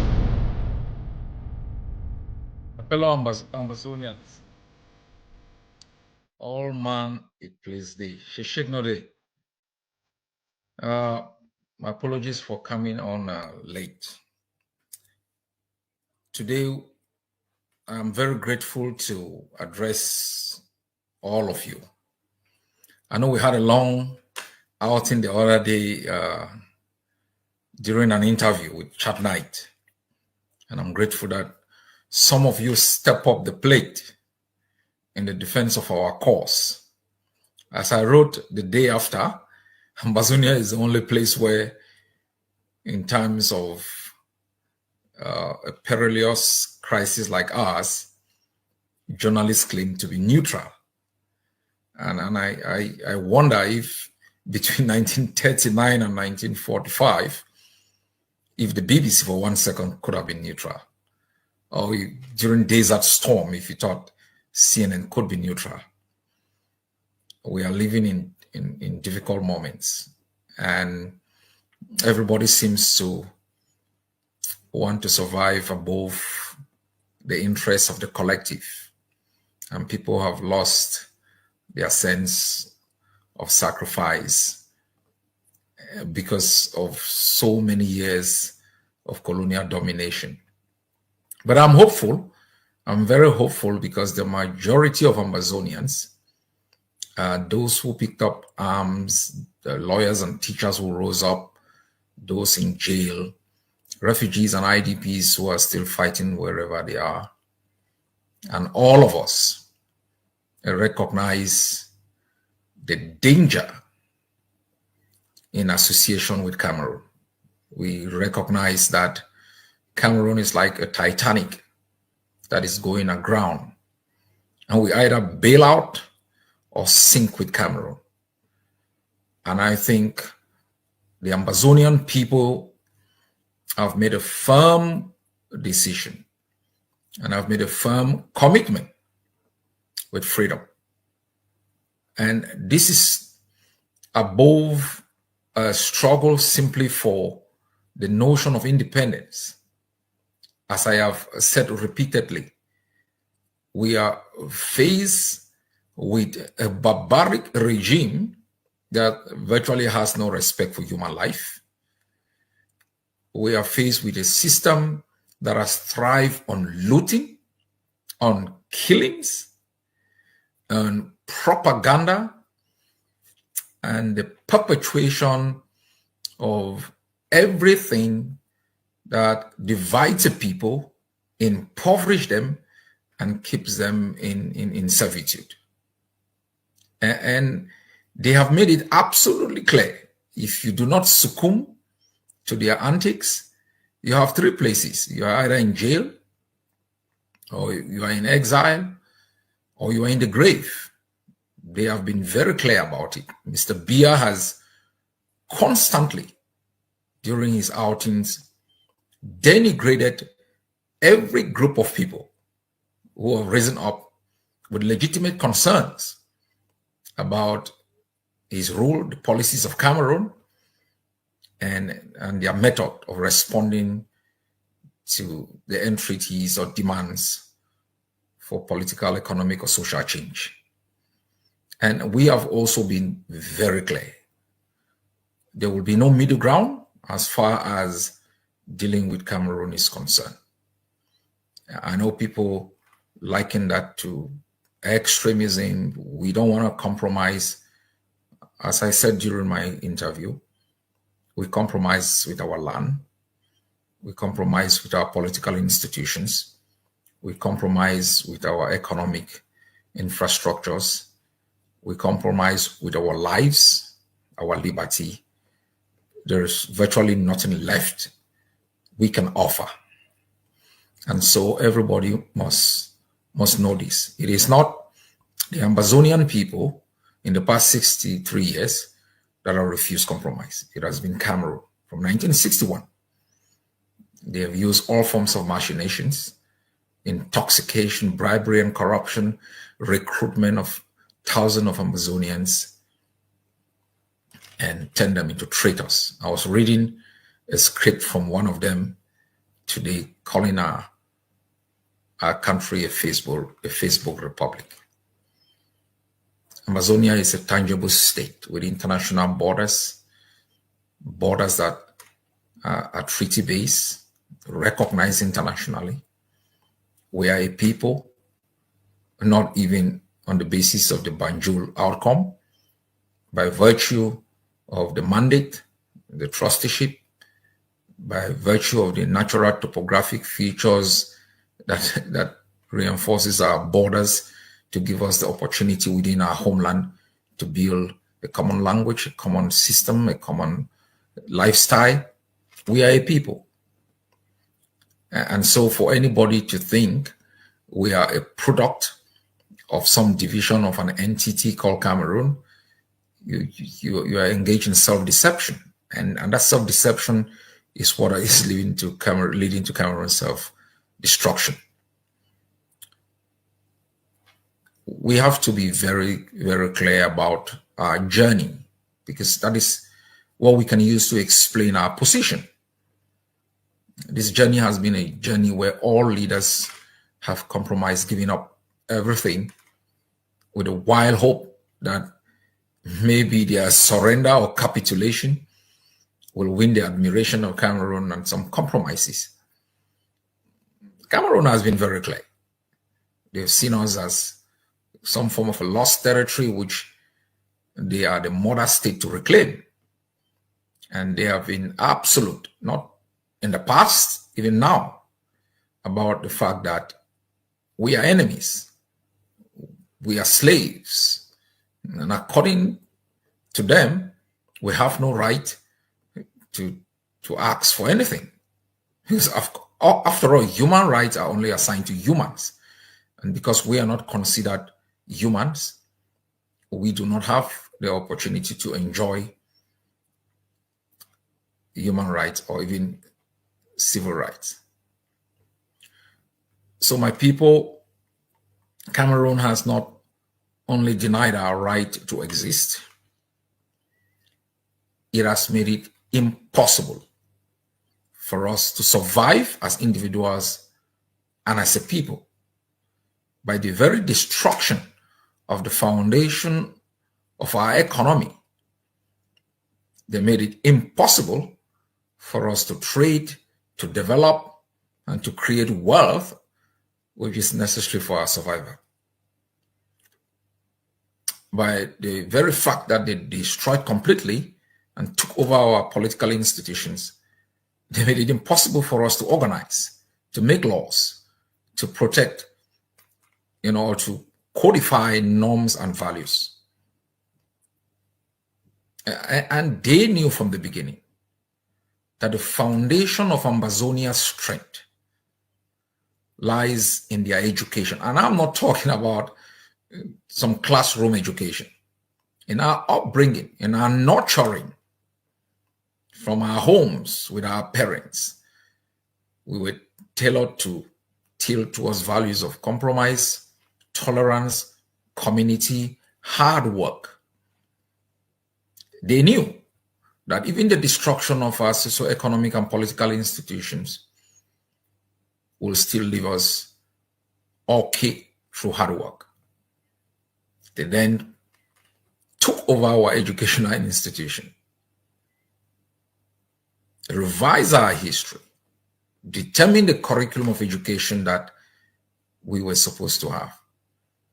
The curriculum of education of every educational system is the most important barometer that you can use to measure economic development and growth.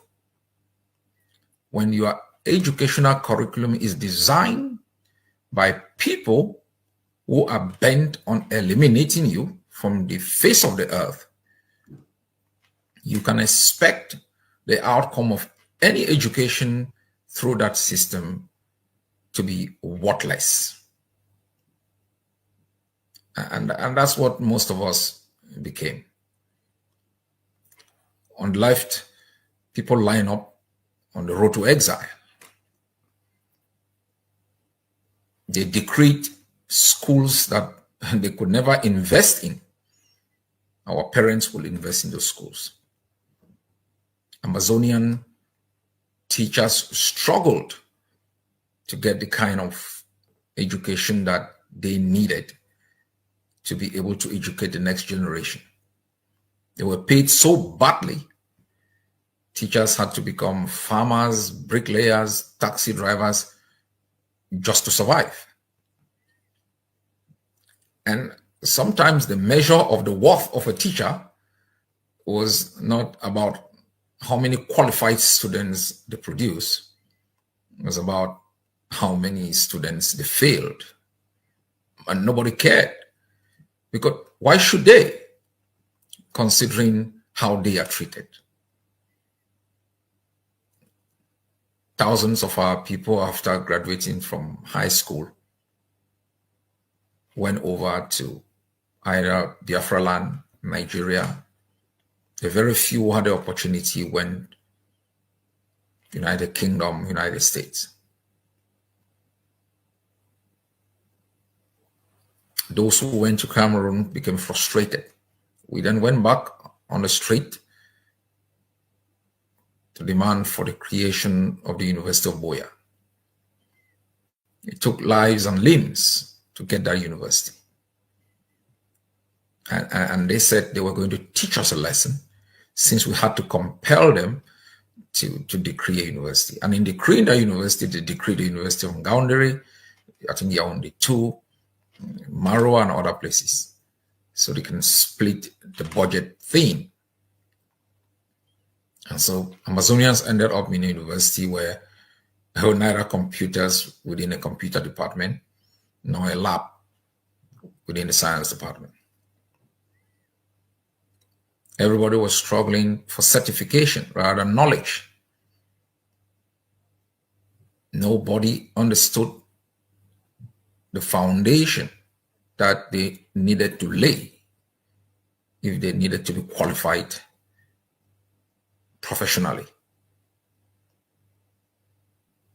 And that's how the university has become what we call the glorious high school. We fought for the GCE board because students went to write exams. Exams were set in half-baked English and Pidgin, sometimes with French. Teachers fought, students fought for a board of education that can oversee the setting, marking, and validation of exams. When they surrendered, they put their cronies, and within a few years, they had hijacked the GCE board. At the legal front, the common law system that is very important in Ambazonia has been constantly undermined. The presumption of innocence, which is the foundation of the criminal justice system, totally destroyed. Every accused was already guilty. You had to be extorted to prove yourself. Their court systems was totally antithetical to the common law system. Political opponents were moved from one jurisdiction to the other, where they were passed through kangaroo trials, locked up incommunicado, subjected to torture, no proper legal representation, no financial support. We became hostages. Nobody could really provide an alternative. We had a wild dream that reforming Cameroon is possibly going to protect the Ambazonian rights to some form of internal self-determination.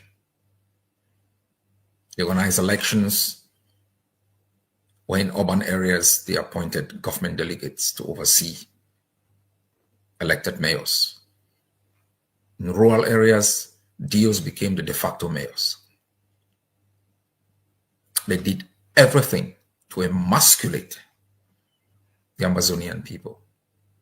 As if that was not enough, even administrative districting deals took over, mostly Cameroonian citizens. The few Ambazonians who became deals had to succumb or be fired or be transferred to long-distance places totally separated from their families. Because they had no hope, they had to integrate and became part of the machinery of torture, fanning of intertribal wars, taking over of our land, selling those lands. They became the de facto chiefs. All the chiefs were custodians of our tradition, of our way of life, of the foundation of our being.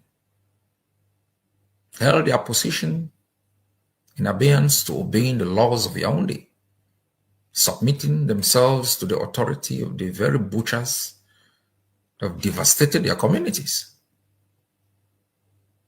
The men in our chieftaincies and fondoms whom we revered became public laughingstocks as they bowed to colonial governors, colonial deals, became political appointees like the Anguafos. They rubbish the very essence of our being, made a mockery of the foundation of our lives that many generations before brave men had fought to secure. Cameroon declared its victory over us publicly and dared anyone who raised the finger. Those who tried met with immediate death. They knew France had their backing. There was no consequences. They knew they had recruited from amongst us millions of others. They knew the economic situation in Ambazonia had become so bad that millions had migrated into Cameroon and they will not bite the finger that supposedly fed them. They knew they had imprisoned, they had murdered the bravest of the bravest, and they had exiled others. That there was nobody left to challenge their violence, undermine their propaganda, and put them to shame. This is the arrogance of autocracies. And this is the foundation of the demise of all autocracies.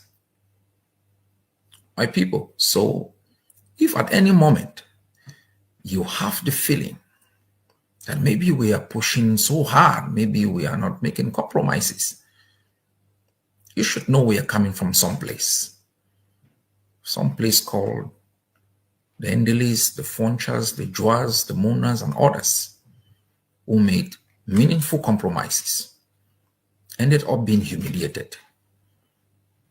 Some of you as old as half my age, if you happen to have been in Biya, you heard Pav Mona say, what kind of balok is this? You saw them travel to the United Nations to ask for help to undermine the very foundation they laid for coexistence. So it's not some stuff of our generation that we're concocting. I remember when we told Pa Tasang and the others, let's move straight. Forget about this issue of trying to reform the educational system or the legal system. And they said, no, they can do it. What happened? Helicopter gunships. We all saw how lawyers were battered down in Biya, humiliated. And the very man who dared them sits in jail without any hope. No mercy, no pity. Their only crime, I'm not even talking about those who carry political baggage. I'm talking about teachers. I'm talking about not even teachers who taught in Amazonia, those who taught in Biafra, those who taught in Nigeria, whisked from their homes, separated from their children. The monster showed who is boss, took them by plane back to their capital. Demonstration of power, no mercy. And for 8 years, they've not only denied our existence, they have denied our humanity. They have burned thousands of villages. They have roasted children in broad daylight. No apologies. They've massacred young men as if that was not enough. They kill our guys, get their bodies and put them as trophies in the middle of the cities to send a strong warning to anyone who dare the master. That's what we are up against. And so you ask the question, do you want to surrender? Walk back through all the burnt villages, limping over the body of Mami Api, watching Baby Mata looking at you with a glaring disdain, walking over the bodies of all the fallen soldiers who fought so bravely for our country, back into the arms of the tyrants who laid bare our coast. Or you want to muster the courage, continue this journey that was started more than 130 years ago by the great Kuvalekenyes. Scale the highest mountains, swim across shark-infested rivers, knowing fully well that if you make it, there will be hope for millions of our people. Those who have died must not have died in vain. Those who have lost their liberties, separated from their families, wouldn't have done so in vain. Today, I come to talk to you about why we must muster that courage and keep going forward. And to let you understand some of the measures that we will institute will have some level of pain. We have to bear it. Some haven't even gotten the chance. They lost their lives. Think about the children of Ngabo. Think what happened to them between the moment their murderers showed up, the pain they felt. Think about you being a parent and having your kids killed on Valentine's Day. Think seriously like one of those parents, knowing fully well how painful their death must have been, but that the enemy had enough time to put the bodies together, poured fuel on them, lit a match, burned the bodies, stood by and made sure no parent could identify their child. That is Cameroon. And so for the measures we take and the disturbances that may create, that is far lower than the pain the parents of the Ngabo victims still feel up till this moment. My fellow people, national lockdown in the entire territory of Ambazonia begins tomorrow. It will run until the 23rd. Today, our normal country Sunday has gone very well, from Victoria right up to Bamenda. We have shown that we want independence. We want to be free from the nagging grip of Cameroon. And I ask each and every one of you to begin tomorrow with courage, with a big smile on your face, with a desire to sacrifice not only for the birth of our country, but in remembrance of all those who've given their lives.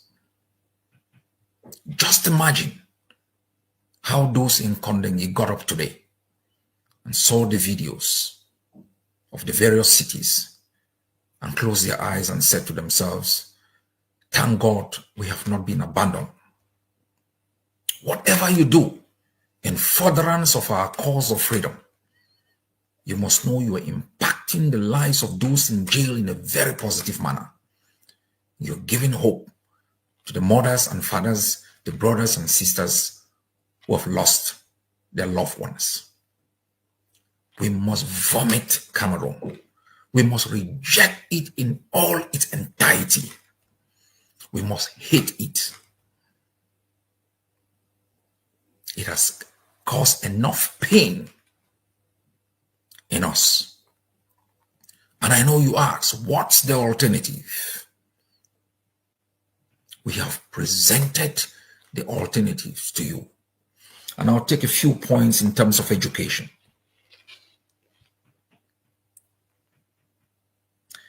Ambazonian education is skill-based and competency-based, as opposed to the rejected certificate-based indoctrination, morally depraved, and mass education system of French Cameroon. Ambazonian education focuses on individuals' holistic development to become creative problem solvers and world creators, as opposed to a system that is interested in mass production of unschooled graduates. Our education shall be officially provided even at homes. Homeschooling is part of our curriculum. Regulated schools, Ambazonian community schools, and virtually through online education. Every day, every time and everywhere shall be used to teach our children, depending on their need and resources required. Thus, every minute, we will have a graduate from the Ambazonian school system who is ready from day one to positively transform himself or herself, impact their family, community and country, Africa and the world. This is the new orientation that the Ambazonian Educational Board is putting on the table. Learning is a continuous affair from birth to the end of time. Hence, we must stop narrowing it down to tie with the traditional obsolete system that betrays the very essence of education. On this note, I call on all of you, even those in exile, to log on to www.orionambazonia, one word, orionambazonia.com, to register for any course of study of your choice. Study at your pace, graduate, and you are done. Ambazonian communities should also meet under the leadership of the Ambazonian Transitional Authority, agree within their means, set up community schools, and run them following the Ambazonian curriculum of education, policies and guidelines. Parents and guardians must not let their children get missing in the crowd. Thus, they are called upon to be the primary investors and masters of the quality and content of education that their children get at the table. Homeschooling will become a pillar of the educational system of Ambazonia, and we are putting in place with parents together the structures that will make this prevail. My fellow people, we have been trapped like prisoners for so many years that we know of just two opportunities: Cameroon or exile. We have never believed that we can create by ourselves something from scratch, work on it, perfect it, build it, and own it. All through the past 8 years, we have shown you when you thought it was impossible to create an army. With Changshus, Dengons, they have matured. They have grown of age. They are now so sophisticated that if you look back 8 years ago and you think of the arrogance of Yaoundé, you will never believe that we have the will or the means to attack, to undermine, and to humiliate Cameroon. Now, they believe they can defeat us through propaganda. They want to say our struggle is chaotic. So many people are dying, but they never tell you who is killing these people. Our people are suffering. Nobody explains to you who is the architect of the pain and suffering. As though you were stupid to know the looters, bandits, cartel bosses who ravaged our cause, looted Cameroon Bank, destroyed Rwanda, UNVDA, shut down power camp, closed Yoke hydroelectricity power station, abandoned Victoria Deep Sea Port. They are the culprits. It's not the Ambazonian soldier, the man in the arena who is ready for victory or defeat, who is the source of your pain. The looters, the invaders, the anarchists. They are the ones who have imposed misery.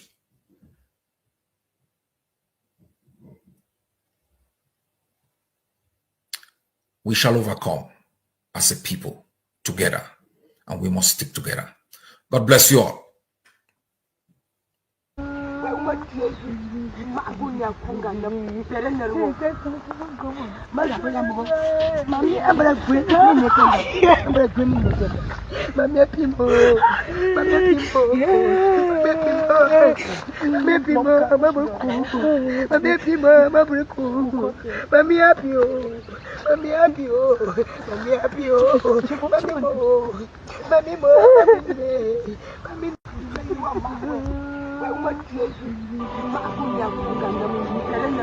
Yes, Ambazonia, my motherland, my only land of freedom and peace, a land so accommodating, a land blessed with natural resources.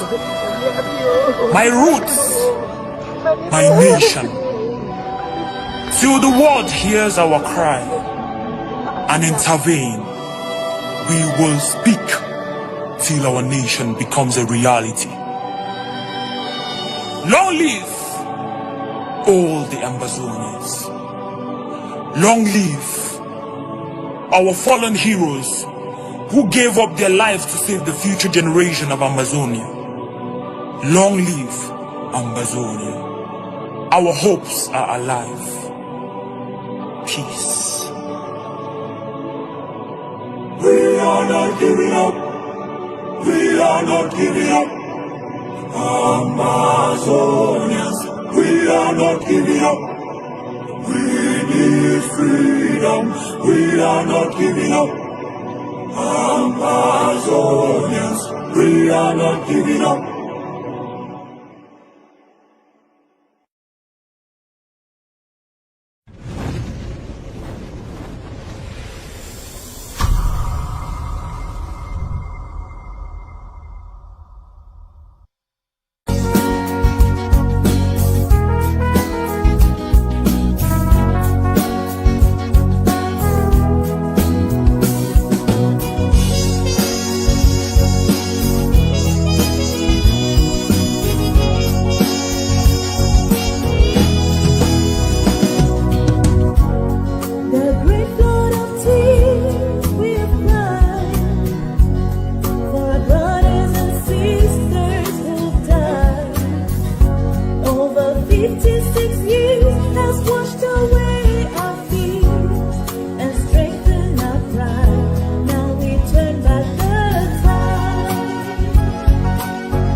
we will sing our own song.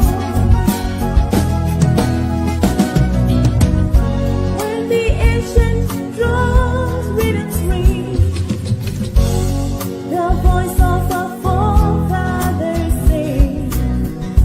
Ambazonia rock, a day of freedom has come for me and for you, for Ambazonia.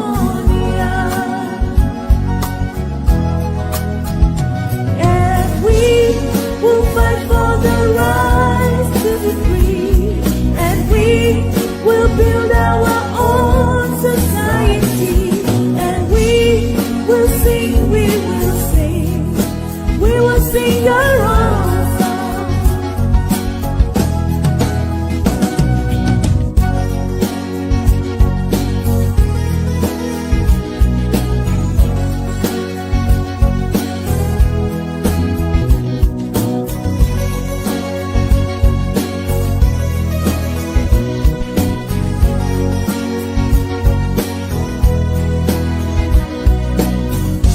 When the ancient drum rhythms ring, the voice of our forefathers sing. Ambazonia rock, a day of freedom has come for me and for you, for Ambazonia. Yes, we will fight for the right to be free, and we will build our own society, and we will sing, we will sing, we will sing our own song. Yes, yes, we will fight for the right to be free, and we will build our own society, and we will sing, we will sing, we will sing our own song. Oh yeah, we'll fight for the right to be free, and we will build our own society, and we will sing, we will sing, we will sing our own song.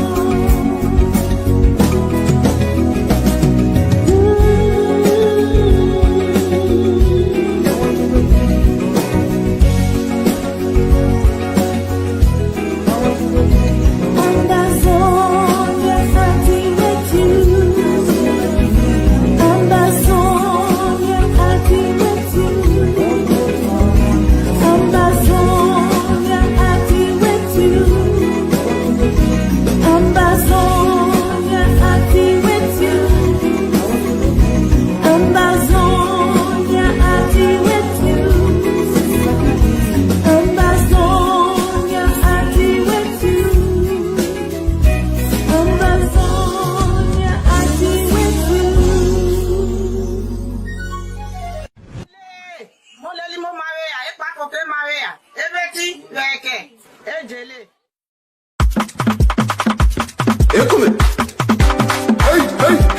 You must see it. You must believe it. And then you must never stop working to make it happen.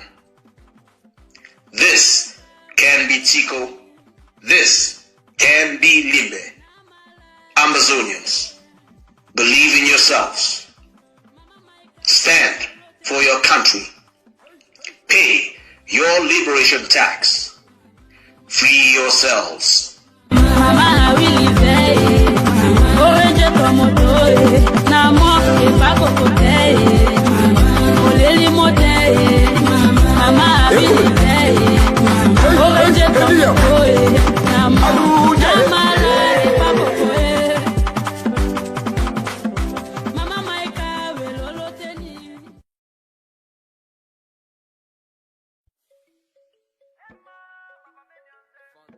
It is not the mountain we conquer, but ourselves. The moment you doubt whether you can fly, you cease forever to be able to do it. You have to believe in yourself. You need to have the audacity to be great. The audacity of hope. Ambazonians, this can be Bamenda in 30 years. Choose now. Pay your liberation tax. Free yourselves. I'll be picking for Bamenda. Oh, I was born in Bamenda. I shall die in Bamenda. In my next follow. Oh, I will be in a Bamenda. Oh, I'll be picking for Bamenda. Oh, I was born in Bamenda. I shall die in Bamenda. Rolly K.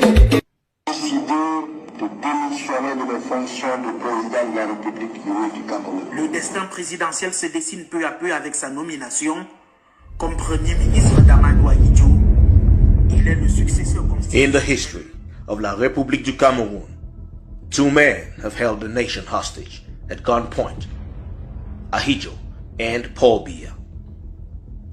This is the story of Paul Biya versus Ambazonia. His entire life, Biya has believed he is untouchable, that no one or group of people can dare hold him accountable. He murders, loots treasuries, exiled opponents, jail others and bribe the rest into surrender. He murdered his wife and killed the husband of the current wife. He has murdered Ambazonians who rose up. He killed baby Martha, burned Mami Api in a house.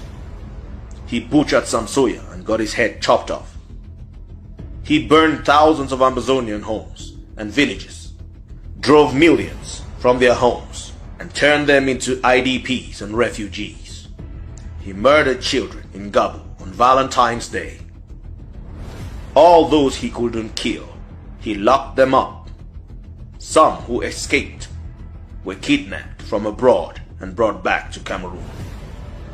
This is the story of a lifetime of a cheap murderer and a war criminal who has survived every opposition until the Ambazonian people rose up. Have you heard of Ambazonia? We now have an army determined against all odds to defend the land. An army which is armed, disciplined, and equipped to stop this war criminal from escaping justice again. And most importantly, a nationalist, no blinking, uncompromising leader who stands up to bullies, murderers, looters, and cheats. All what it takes. If we fail, Cameroon has promised to put every Ambazonian in a concentration camp, kill all those in jail, and make everyone else work in CDC plantations as slaves. We, the Ambazonian people, have the powers to render our verdict on Biya. We are his nightmare. Stand with Ambazonia. Let the IDPs who've been suffering get schools reopened completely and to get our suffering people back into a life of normalcy.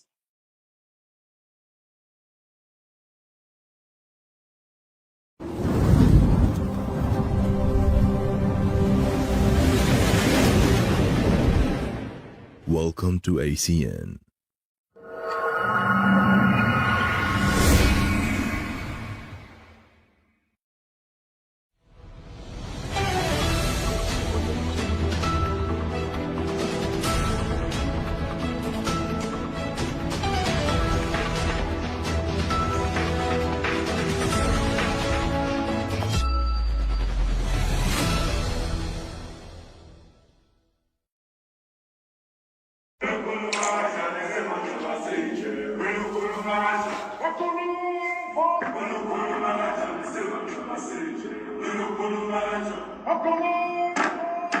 Resonant chants are tempered by the approach of King Quetzalcoatl.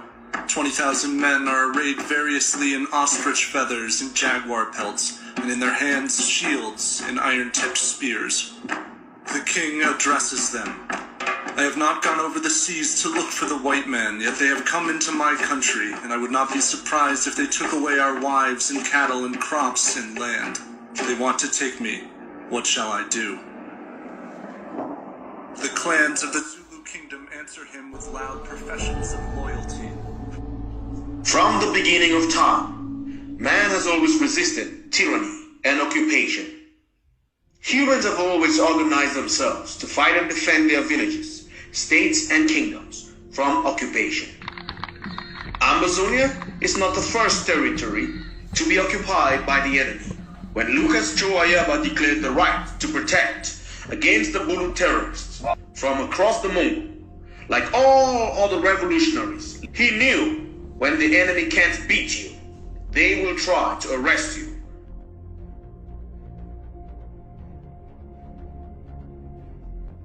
October 2021, with the AGF Akko Brigade, the Marine Force, the Force of Intelligence Program. Nelson Mandela, even when faced with death, was tried and sentenced for terrorism and crimes against humanity by the apartheid regime. With all the trumped-up charges, he stood his ground and he never gave up. Respect the white man, fear democracy. I cherish the ideal of a democratic and free society in which all persons live together in harmony and with equal opportunity. It is an ideal which I hope to live for and to achieve. But if it needs be, it is an ideal for which I am prepared to die. Because they do want to war with the deeper on we, and they shoot the first court. I just take them and beg now. Mahatma Gandhi caused the fall of the British Empire through his non-violent method, which still earned him a prison sentence with trumped-up charges he never blamed, even execution arrests, my lord. Shinana Gusmao, after his capture, told the Indonesian army general, "We are not Indonesian, and we won't integrate there as citizens." He stood his grounds and was tried and sentenced for war crimes just because he defended the people of East Timor. Janana was a trophy catch. Rather than being shot and dumped at sea, after posing for photos, word was sent immediately to the head of the Indonesian army in Jakarta. Armed forces arrived in Dili from Jakarta. Cameras rolling as he congratulates his troops and prepares to interrogate his old foe, Janana Gusmao.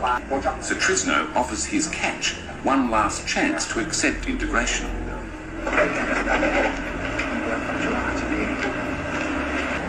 Everyone in the room knows that a public statement from Janana could end the war, but his reply wasn't a helpful one.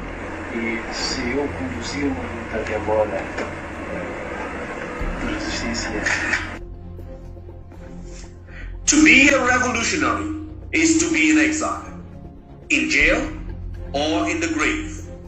Dr. Lucas Ayala factored this possibility from the creation of the AGOC and the ADF. He knew one day the French and their proxy, Cameroon, will come for him. No blinking is the motto. No matter the fate of leadership, the struggle continues. We will not blink. We will not forget. Over 30,000 of our citizens killed, 1,000 villages burned to the ground. We are not Fonchar. We are not Endele. This is the never again generation, and the world is about to be lectured on our rights to self-defense and self-determination by Lucas Joe Ayala. Happy Independence Day, Ambazonians. Our people to keep the resistance on Mondays, to keep swimming on their journey to the promised land. My people, I am grateful to have been born during this time, and you can be rest assured that I'm not going to blink. I will not blink. There will be Ambazonia, or there will be no Cameroon. When they there for diaspora, one put their noise for house. First month, When they say we're not a fight, 22. I want that move take place. And I'm here there for day. I there for living on for battlefield. I'm not gonna say on for battlefield. But I there for living on for battlefield as they always do. When mission day when I know say part there for down.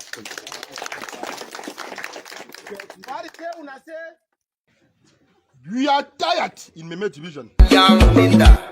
I be picking for Bamenda. Oh, I was born in Bamenda. I die in Bamenda. In my next follow. Oh, I will be in a Bamenda. Oh, be picking for Bamenda. Oh, I was born in Bamenda. I die in Bamenda. Rolly K.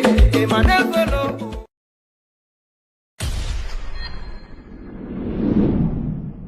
For 300 years, millions of slaves are taken from the West African coast to work as slaves in the Americas.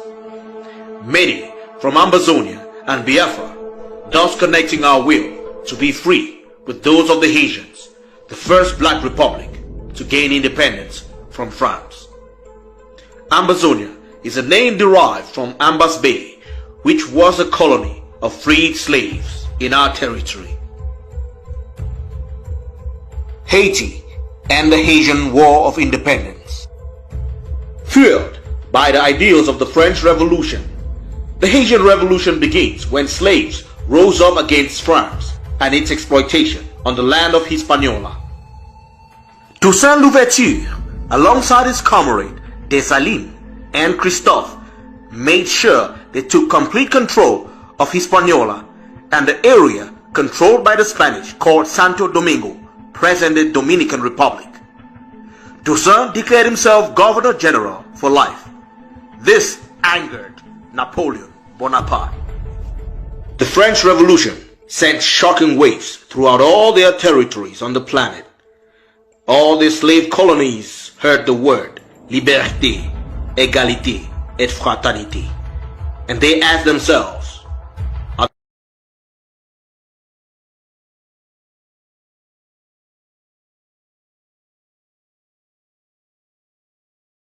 and more information is going to come. I met Judas Iscariot of Southern Cameroon, people who have blood in their hands, who took money, who worked with a Tanganji, who decided to do the false attacks in terms of what they call in warfare, false flag attacks. I go attack you, and I start shouting, now we be picking them for Choayaba. Now we this, we can't do now. Let me give you an example. 2 CPDM Manu people in North America, whose names I will keep, are fighting for a chieftaincy dispute in a Manu village. One of them realizes that he is losing. He sends money that Amber boys should go and disrupt the event. These are not people who have anything to do with the Ambazonia struggle. They are just Southern Cameroonians, but they know that war is a racket, so they're going to use the Ambazonia struggle and sully the movement. To the gullible Cameroonian, oh, now Amba people don't kill him, but you have to dig deeper. This is what we call false flag attacks. I want to go kill you, Lucas Sassou. I take the t-shirt of your enemy, and after killing you, I throw that t-shirt there. I set up the scenario for misleading this investigation, so that when people come and say, oh, now who is t-shirt this? Ah, now this man, now he killed Lucas. You don't see him, he run, he leave his t-shirt here. So, Southern Cameroonians, let me tell you, the first casualty of every war is the truth. A lie can go halfway around the world. During that time, the truth is lacing its boots. When the truth will lace its boots, it will overtake the lie. A Tanganji, who formed a whole militia, Ngongo was paying him, let the children go and terrorize the population so that they should turn against Ambazonia. Right now, what they did was, these Ambazonian leaders, we need to buy them. Give them money. Let them be quiet. Those who don't want to take money will kill them. I know this. I was the first press secretary of the SDF when it was formed in 1990. I was a journalist at CRTV. Gervais Mendoza called me in his office and said, Monsieur Eyon, on me dit que vous êtes du Sud-Ouest. I said, oui, Monsieur le Directeur. Qu'est-ce que tu fais avec ces gens-là? I said, Mr. Director, quels gens? Les gens du Northwest. And I asked him, I said, Mr. Director, when you appointed me, a senior journalist from the School of Journalism, to be the assistant to a Francophone who has only O level, was it because I was from the Northwest or the Southwest? So this is the game, the CPDM game that even we, the Southern Cameroonians, have fallen into. Now, let me tell you right now, I am still investigating to find out how many other people took money, because Eko, Mbayu, and Florence Ufe Chinje Malo, the lady who was rector of the Chang University, who carried the money and came here and laundered it through the bank account of the embassy, which is responsible for money laundering, because the State Department has even expelled, virtually asked the Cameroon government to take Fue Atangana back because he was involved in money laundering. Cameroon is a kleptocracy, a government of thieves by thieves for thieves. So what they do to you is they bribe you. And if you refuse to take bribes, they blackmail you. Uncle, we'll get there. First, as we've said, the truth will set us free. Ambazonians have a notion that they have leaders out here. Some Ambazonians, very well educated, with degrees upon degrees, are in these movements. For us to purify this liberation struggle, we need to speak the truth to our people. Yes. To align our people to what works, to the people that are betraying them, and masking themselves as leaders. Yes. You are a journalist. Why are you bringing this information to the public? What makes you to want to speak out today? I'm speaking out because our people have paid for their independence with their blood. But the people who were confided with the responsibility to lead the movement have become against the movement. And one of the conditions for being against the movement is to continue to pretend to be a leader. Ikome Sako is ready to take money and pay a French journalist to be vilifying Cho Ayaba, because I have investigated Cho Ayaba. All the time they kept saying, Cho Ayaba, the war with government. Cho Ayaba. I said, okay, I'm an investigative journalist. I will find out. I have investigated Cho Ayaba. Because if I found out that Cho Ayaba was working with the government of Cameroon, I would be the first to denounce him. I fear nobody. Young people have died for this movement. We have a responsibility not to betray them. Ngu Santos took money. Ebenezer Akangwa took money. Sako took money. I am going to give you more names. And what they do, Eko came here. Eko came here. He will make you sign under a paper and give you crumbs and go report to the presidency that they gave you millions. In fact, they end up not giving you anything. One of the people called me and said, Mr. Larry, you go see which way I will be. They can't give me post for government. He knows. These people talked to me. They told me. And I had conversations with them. We want to. Can you repeat the names of purported Ambazonian leaders, pseudo Ambazonian leaders who collected money from Cameroon? Can we know their names, and can we know how much money they collected? No, I don't know how much money. I know their names. Ngu Santos collected money. Sako Ikome collected money. Chris Anu collected money. Ebenezer Akangwa collected money. I am still digging to know the other people who were given crumbs. I know that, and I'm challenging them. If they think I am lying, let them sue me. We live in the United States of America where there's the rule of law. I will face them in court. These people are corrupt. There are four persons, there are four names you have called. Yes. Santos, Ngu Santos. Yes. Yes. Who called Ebenezer Akangwa. Ebenezer, yes. Dr. Ebenezer Akwanga.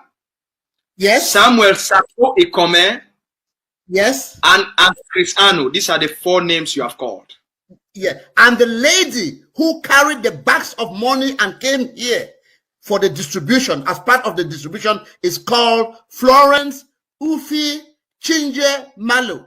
When I am calling somebody's name, I have done a principled investigation and I have cross-checked to make sure. I have not called other names. I'm not going to call anybody's name lightly because I know the weight of what I'm doing. And if they want to kill me, be my guest. I'm not scared. Younger people have died for this movement. We have no right to be pretending that we are leaders when we are actually traitors. Uncle Larry, can you swear to what you're saying publicly? I can. I'm a God-fearing man. My mother, who didn't go to school, said, "Tell the truth and shame the devil." That is what I'm doing here. I don't care about lying about people. Why am I not calling the other? Are these the only leaders? Why am I calling only these 4 people? Did they do anything to me? I am telling you because my informant gave me this information, and he's going to give me more information. This is the information I got. The money was so much, the embassy had to pass it as if there were salaries for the ambassador, for the staff. That's how they collected the money here and they were distributing. When they give you money, they call other people and tell them that your person that you are pretending that is a very clean person, we've already bought him. He works for us now, because they want to recruit other people. And when they are done with you, they say it in French. They flush you, as they say in French, comme du papier hygiénique après usage. They use you as a toilet paper. They've already used you. We sit here and we take money on the blood of young Southern Cameroonians who have died. God forbid it. Those who take that money. Uncle Larry, what message do you have for people who continues to support Ebenezer Akwanga as an Ambazonian leader? What message do you have for people who continue to support Sako and front him as an Ambazonian leader? What message do you have for people who continue to look up to Chris Anu as an Ambazonian leader? What message do you have for those people? The quintessential quality of a leader is character. The best institutions in the world are a reflection of the character and the caliber of those who run them. You go take a Komisako, a fraud in Limbe, who everybody knows to be a fraud because he's a Southwesterner and you want to placate the Bakweris. We've had Bakweri leaders here of probity. These people are not. When you have people who believe that the movement belongs to them, like Ebenezer Akangwa, leadership is a relay race. You run your own lap and you hand over. I am not a leader. I'm a servant. I want to serve the Southern Cameroonian people, and I will never betray them. And every time I see anybody who is betraying them, I will lay my life, because other people have laid their life for this struggle. They did not die in vain. So it is important. If you want to follow your leader to the grave, like how a fly will follow the corpse to the grave, that's your problem. Dr. Choluka Sayaba, was he arrested by Norway because he refused to collect Cameroon bribe? Yes. They wanted him to take money and be quiet. That is what they did with Frundi. Frundi, take money and be quiet or we'll kill you. I was his press secretary. I was the youngest member of the national executive of the SDF in 1990. So I'm talking as somebody who has been there. Should Ambazonia depend on Norway for justice? No, that would be a very big error. They will keep Cho Ayaba there for as long as they can. If they cannot because the French are very good at this. They will send somebody inside the jail cell and poison him. They do that. They are reputed for doing that. La raison d'etat. And they say they have neutralized him because Cho Ayaba is dynamic. And these are boys we train. He himself admits that, Larry, I was coming to the meetings, your meetings in Carrefour Obili when you were the press secretary of the SDF. Some of the things that I'm saying, I heard them from you. So we cannot sit here and allow Cho Ayaba to be locked up and then we fear. I told you, they came for Ayok Tabe, I was quiet. They came from Fongalan, I was quiet. They came for Shufai, Blaise, I was quiet. They came for Elias Ayambe, I was quiet. They came for Cho Ayaba, I was quiet. But when they came for me, there was no one to speak. So I'm not going to sit here and be scared of death or any justice system. Europe doesn't have justice for Africa. Chirac said democracy is a luxury for Africa, that Africans should aspire for clean water and 3 meals a day. That democracy is a luxury. We cannot afford it. They don't want us there. They want our oil. They want to keep overseers of the white man's plantation in Africa to be controlling them. Watch whom they're going to put in power in Yaoundé. Just watch. So we are the people. What is the primary reason? What is the primary reason at this stage of Ambazonia liberation struggle for the arrest of Dr. Cholu Kasayaba? Is it to help cool down the temperature on the ground and help with the transition of Cameroon? Or is it to use Ebenezer Akwanga that they have bribed, Samuel Sako that they have bribed, Chris Anu that they have bribed, Samuel Santos that they have bribed, and the other one in Canada, you haven't mentioned his name. Why did you skip that one? The one who they helped to transition from Hong Kong to... Let me tell you, Mr. Asu, I talk about the principled investigation that I've done. It is not conclusive. It is not exhaustive. The information that my informant gave me, I verified that information. But now let me answer your question. There are 2 words you must remember. Isolement et étouffement. Isolation and asphyxiation.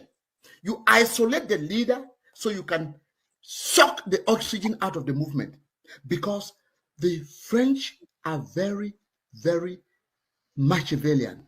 They believe that when a leader, a charismatic leader like Joe Ayaba, is removed from the battlefront, everybody will fear. But guess what? The United States was in Afghanistan for 20 years. They were not able to suppress the Taliban. Famen Dongo said that they were going to end the war in a week. We have no choice. Bismarck said it. If the great problems of the day cannot be solved by parliamentary speeches and debates, they'll be solved by blood and iron. We love this land. This is our land. We have a superior culture. We are not going to submit to the francophones. Paul Biya has even admitted defeat. Nous avons tenté de les assimiler, ça n'a pas marché. So this is what they do. They caught Ayoktabe, they caught Mfongalamfo, they thought, because at one time, Yaoundé was scared of Mfongalamfo. They caught him now, they put him in jail. They think that will end. Choyaba picked up. One spirit, one love. One spirit, one love. I've just heard the Ngoketunga audio. I'm going to stand with them publicly. We must encourage these children to take bold escalatory stance. I love the tone of Giban Awata. They must learn one lesson that they've never learned. And I have told the soldiers on the ground, and I tell you people, the day people hear that they've taken me anywhere, don't forget about me where I am. Escalate. Yes, escalate. Nobody should be sitting and thinking where Dr. Chuayaba have arrested him or killed him, whatever. These people must leave the land. And I've told the soldiers this morning on the ground, you get up one day, you hear that your papa is not there. Just keep shooting and keep going.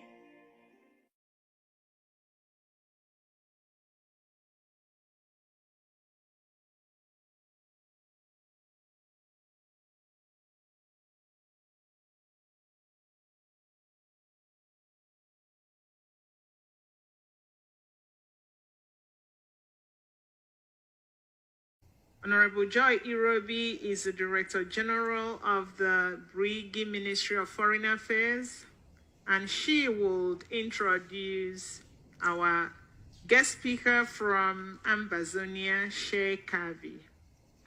Before I introduce our Ambazonia guest speaker, who is representing the Ambazonia Governing Council, specifically their leader, Dr. Chua Ayaba, I want to tell us a little bit about our alliance.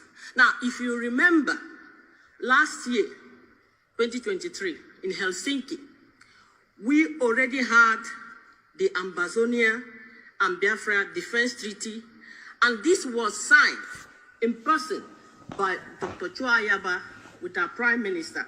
And that is how we declared the Biafra Ambazonia Helsinki Declaration of 2023. Now, what was the main goal of this alliance? For us to work together, for us to combine armed forces, for us to have one purpose and one purpose only, the freedom of the Ambazonian and the Biafran people.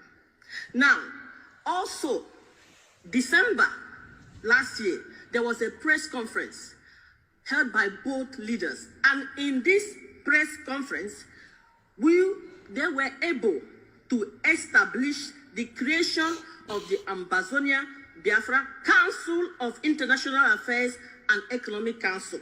Now, this council, we were charged to do various tasks. Number one, we were charged to start the awareness on international crisis groups, calling on African Union to put the Southern Cameroonian War and the Biafran Nigerian War on their 2024 agenda. Now, the council was also charged with lobbying against businesses that undermine the sovereignty of Biafra and Ambazonia and the ownership of our resources. One of the things that was very important, I remember, because Dr. Cho Ayabo also mentioned this to me, he said that we have to start working on the refugee situation of our nations. That our citizens, that we have to devise strategy to take a hard stand on Nigeria and Cameroon regarding the kidnapping of our citizens. Now, this council also were charged, and this is something that we will start doing more in the future, to create discussion panel focusing on creating awareness between the Ambazonia and the Biafrans, that to join forces together.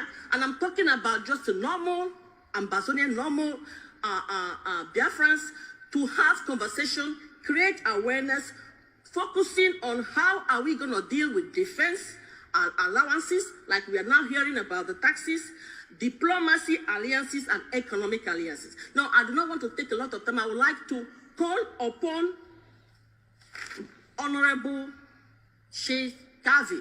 He is the defense chairman of the Ambazonia Governing Council. I would like to say one or two words. Sheikh Kavi is the barefoot soldier.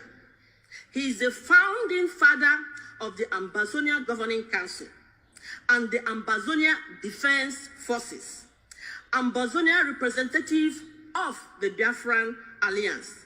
Now, the Deputy Defense Chairman of the Ambazonia Defense Forces and the Special Advisor of the President and Supervisor of the Ambazonia Alliance is here to represent Dr. Cho Ayabo, which we all know is being detained just like our PM.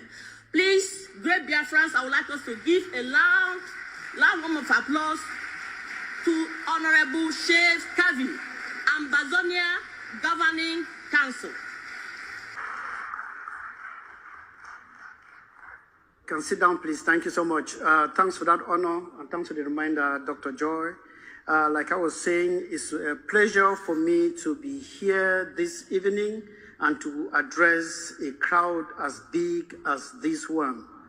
This is what we call defiance.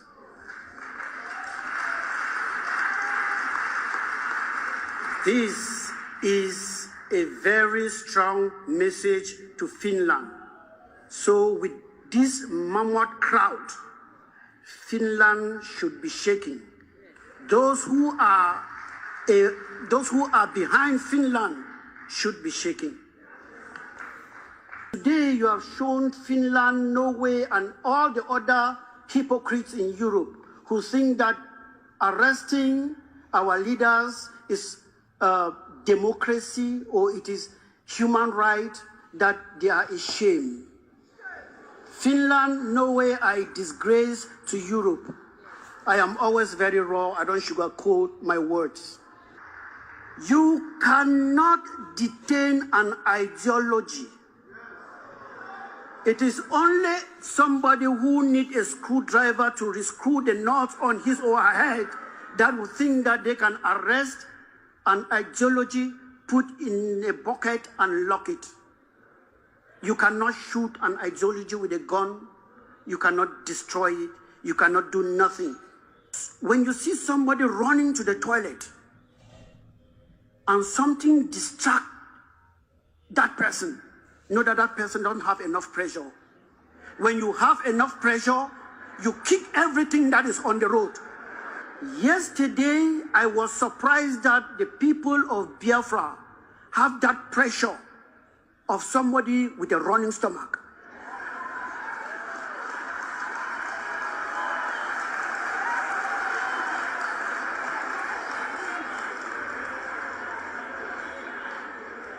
I was arriving here, ladies and gentlemen, with the anxiety that this declaration of independence will happen in my very before. I was surprised that it happened yesterday.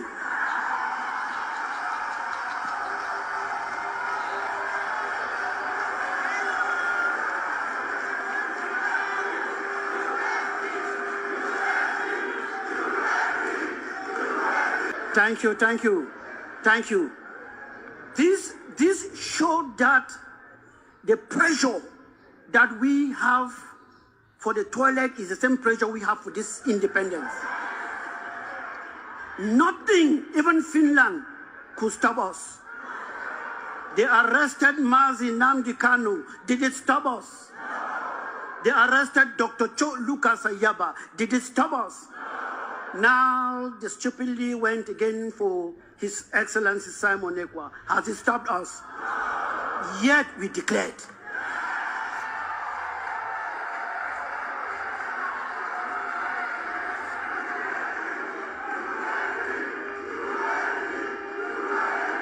The president of the Ambazonia Governing Council, as you all know, is incarcerated in Norway under the same gymnastics that are happening here in Finland. We all know what they are looking for. They are afraid of this present African generation. They are afraid of this present African youth because they are enjoying the economic, let me say, the economic autopilot that they have instilled in Africa with our forefathers. So the wealth they receive from Africa is on autopilot. That's why you see our African presidents are all shaking and they don't care because the money keeps coming. But this Mazi, Simon, Mazi Nnamdi, and Dr. Cho Lucas Nikwa generation is a no-nonsense generation. They are afraid we are going to shake it. We have a message for them. They are too late. This generation of Ambazonian youth and Biafran youth are a no-nonsense generation. This is a stop generation. This is a generation that will trample on anything that wants to stop prosperity. We are all here because we want to bequeath a better future to our children than the nonsense we inherited. We are here because we want to do something to our children that is different from what our forefathers didn't do for us. We are not here because we love guns and we like to fight. We are here because it's the only way for us to stay alive. Ladies and gentlemen, the vice president of the Ambazonian Governing Council was supposed to be here, but because of a cold, he couldn't make it. But he's aware I'm stealing the show. When a man is born, he is taught and encouraged to creep. Then he is taught and encouraged to walk. Then a man is sent to the pre-nursery and nursery school for self-discovery. When you discover yourself, you're sent to primary school for further self-discovery. And the first step of that further self-discovery is how to read and write your own name. When you are able to read and write your own name, you have attained the first step of self-discovery. Then you start discovering that this is my mother, that is my father. My mother is different from my neighbor's mother. My father is different from my neighbor's father. This is my compound. This is our village. This is our city. This is our town. This is my country. When you arrive the level where you say, this is my country, you have reached the PhD level of discovery. The highest state of discovery is knowing your country. No matter how much money you have, if you don't have a country you can call your own, you are like a king without a stool. In Ambazonia, the stool is what makes the king, but I think in Biafra land it is the crown. So however it may be, if you have so much money, billions of dollars or pounds somewhere, and you don't have a country that you can be proud of, you are like a king without a crown. Ladies and gentlemen, we have come of age, we are now matured, we now know our country, but there is a problem. Let me use the case of Biafra. The crown of our country is on the head of a foreigner. In the case of Ambazonia, the person sitting on the stool in Ambazonia is a foreigner, poking us on our nostrils. We cannot breathe. They wear our crown, rape our children, rape our economy, turn us to slaves, turn our mothers into girls, turn our fathers into boys, and cause all kinds of calamity that cannot be done to mankind, putting us on our crown and sitting on our stool. We are crying and shouting. Finland is not listening. It's not because they don't see it, they see it, but they have other interests.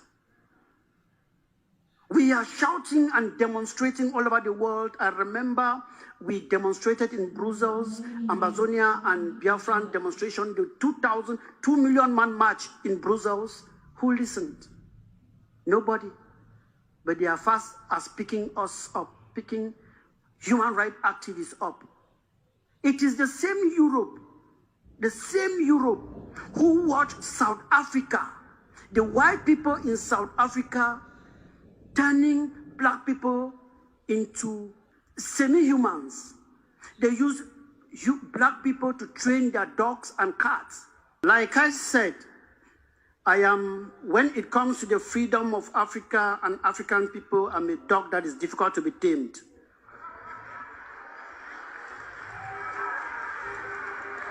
Because at least someone needs to face these guys eyeballs to eyeballs.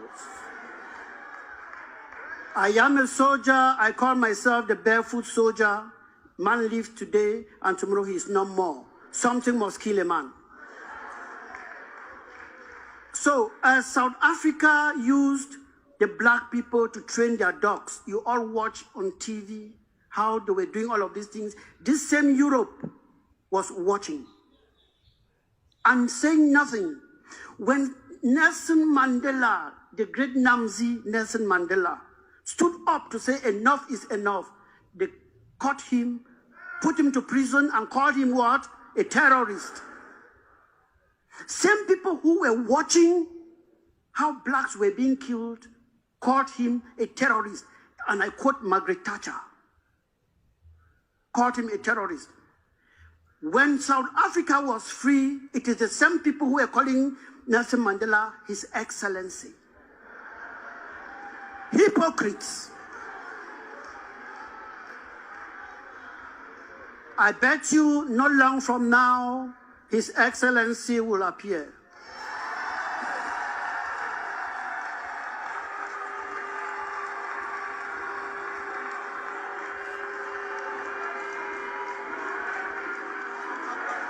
When your back is on the wall, there is one thing you should do: move forward.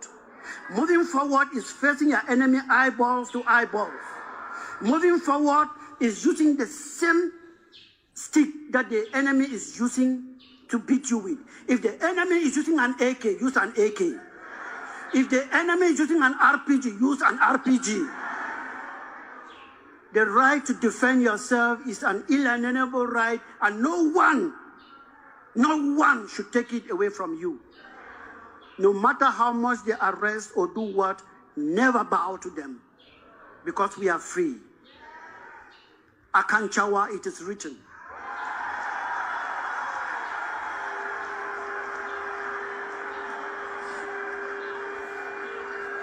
The Ambazonian Governing Council asked me to tell you people that before you signed the Declaration of Independence, they had already signed it for you.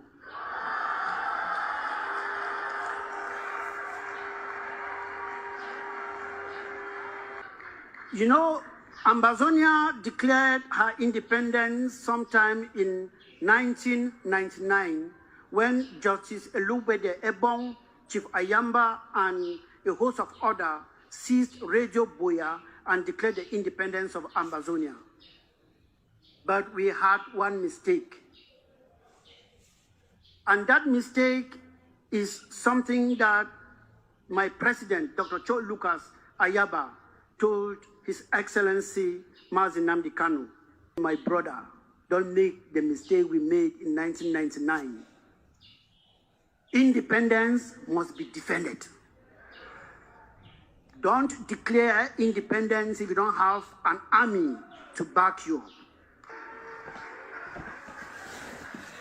You only can create a government when you have an army that will be protecting the people who are coming out to honor the activities that the government is putting in place. If you put a government without the defense first, you are taking the second step before the first. And today, we are here.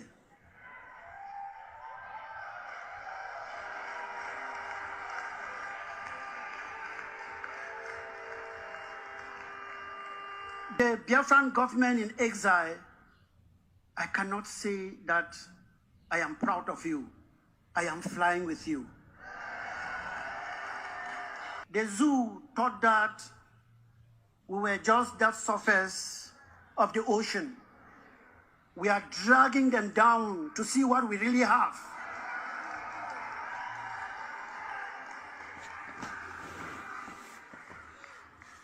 Only a man who is smoking something I don't want to smoke will not differentiate the difference between a river and an ocean. Ambazonia, sorry I use Ambazonia too much because it's something I've been talking about. Biafra is an ocean, same like Ambazonia.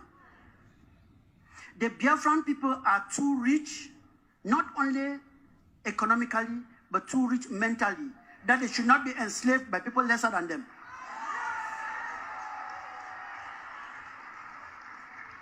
The Biafrans should not be slaves to cattle railers. It should not happen. That is the reason we are here today. Concerning the Biafra-Ambazonia relations, I can bet you and I can tell you we are in a very good foot because we are inseparable. Nothing can separate us. We go together like dynamites. We want to make sure that as Biafra declared yesterday, if they commission their men and they're looking at their 12:15, Ambazonia should be there covering their back at their 12:45.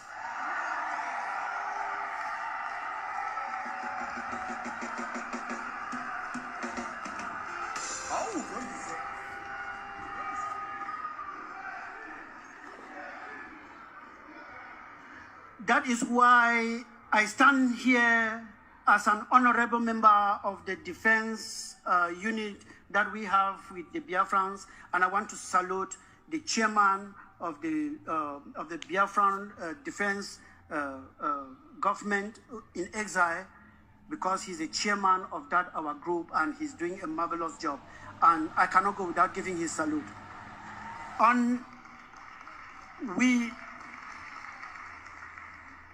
We will make sure that as you have declared yesterday, that the movement of people from both regions will be as free as anything called free can be. Because I bet you the human psychology is very funny, that Ambazonia is under attack today and they are running to Biafra for safety. As you declared yesterday, don't be surprised that Biafrans will be running again to Ambazonia for safety. There will be that crisscrossing. And what we cannot afford to do is to create a vacuum on that border stretch. Because when you create a vacuum, enemies take it over. Rooks take it over. Thieves take it over, and you'll be hearing kidnapping and all of those things. Your minister and myself were working very hard to make sure that there is a strong border patrol in that area. What is happening here today in Finland and what happened also in Norway is a very big conspiracy that entangled economy. And I will tell you that Finland is not to be blamed as much, but the nation you should be pointing a great finger to is that nation called France. Some of you think it is Britain. France is the coronavirus of Africa. France's economy that comes from Nigeria is more than that of Britain. France have a lot of economic interest in Nigeria more than Britain. Yeah, all you might think that it is Britain. I tell you it is France out of research. Total is France, Mobile is France, and the only thing that is Britain is BP. Shell is also from there. And that is why they are afraid that we are going to shake that thing that they signed with those forefathers in the years ago, that they are ripping everything from Africa. They are afraid that if Ambazonia succeeds today, they're no more ripping the oil that they are ripping from Ambazonia. France is one of the highest controller or exporter of timber in Europe, but they don't own a single tree. It comes from Ambazonia. That is why they came out to make sure that Dr. Cho Lucas is arrested. Even till today, they don't know what to charge him with. How can you arrest somebody before looking for? They claim every day that they are a human rights organ, the European Union, they are human rights organ. They want to fool you. They are economic organs. This new generation, this Simon generation, this Ayabacho generation is a no-nonsense generation. It's a no-nonsense generation, and that will not happen. So this their charade will end soon, and then we call them Your Excellencies. So in economy, we've been working hard also to make sure that we bring our economies together and build a sustainable economy that can be an example in Africa. And the way to do this, we have also done in what we have started in Ambazonia, is to start from the nursery. Because the pollution that they gave some of us and the type of education that they gave some of us cannot bring forth any economic progress. You cannot see somebody, a doctorate, defending a PhD, and his thesis or whatsoever is how do they give New Year wishes to the president of Cameroon. It happened a few days ago. That is a doctorate degree. And people will sit there to supervise it. Who discovered the zero to India? If people were not living there before. These are the type of education they gave us. Fishing in Norway and all whatnot. That cannot put food on the table. So we have created our own curriculum that we are teaching our children now in our schools that are run by us, that are scientific and technologically driven, because that is the future. Because what they implanted on us is only how to memorize things and not create any. When they create something, they send it for us to memorize. We want to make sure that our children are able to create things. So you should start looking at your own curriculum and choose whatever that you think that will be good for your people. Not everything that comes from the West is good. In communication, the ASEAN, the Amazonian Communication Network, is working and doing fine. We also shared some ideas with the Biafran communication team, and that is strength. That is the unity we are talking about. As you have declared your independence yesterday, be sure and be aware that you have commissioned men and women to hold materials and defend that land for you. It is easy to shout, of course, but let me tell you, it's not a walk in the park. I am saying this because when it comes to economy and population, Biafra is our big brother. But when it comes to the defense of homeland, we are your big brothers. We have been fighting for more than 8 years, and I tell you, it's not easy. Your worst enemies will not be Nigerians. They will be Biafrans. We would have defeated Cameroon long ago because those guys, they are fighting for salary and we are fighting for our lives. That's the difference. We would have defeated them long ago if not because some of our people could not listen. They thought that, no, it's not time for gun. Not time for gun. We will march in the UN, march in Europe, marches and UN will come in. That is what they told us. I went to the bush and I started training my soldiers. The same people formed what they called an IG and started marching. When it didn't work, they came and started calling me, oh, come and work for us. You're working for an individual. Don't work for you come and work for the government. We'll be paying you 500,000 francs CFA. I said, you think that this is all about money? It's not about money. Some of you will be called by internal fouls, trying to sabotage His Excellency, the Prime Minister. Let me tell you, the worst enemy will be your own people. But as you are marching forward, in a war front, if you are fighting with me, I need to be seeing but you are hindhead because we are marching and going. The moment I start seeing your score, you are an enemy. I'm putting you down.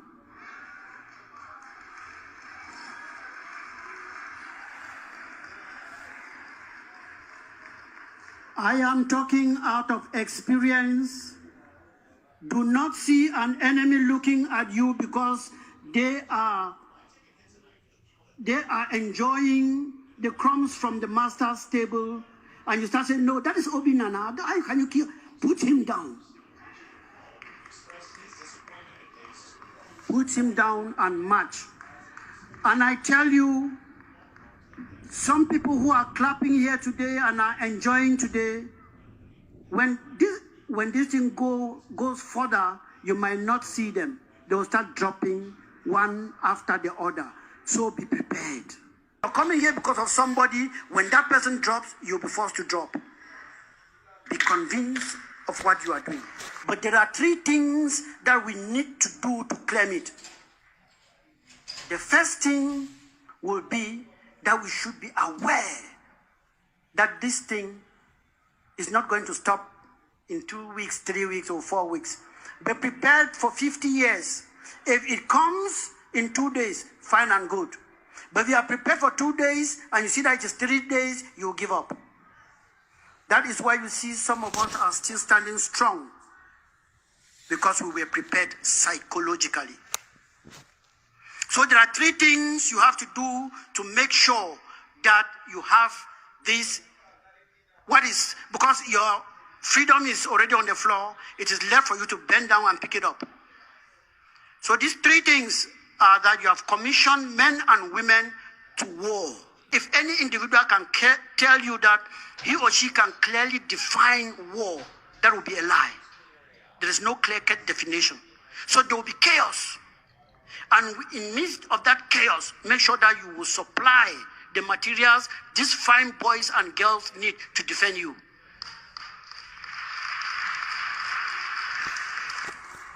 This will entail finance.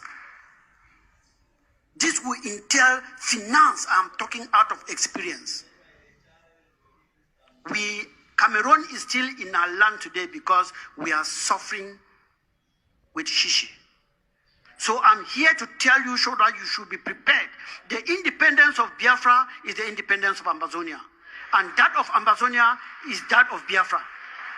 So be prepared. So the first thing you should do is raise more money to supply these boys and girls you have commissioned. The second thing, and very important, is raise more money to supply these boys and girls you have commissioned. The final thing, and very, very important, you must do, raise more money to supply these boys and girls you have commissioned.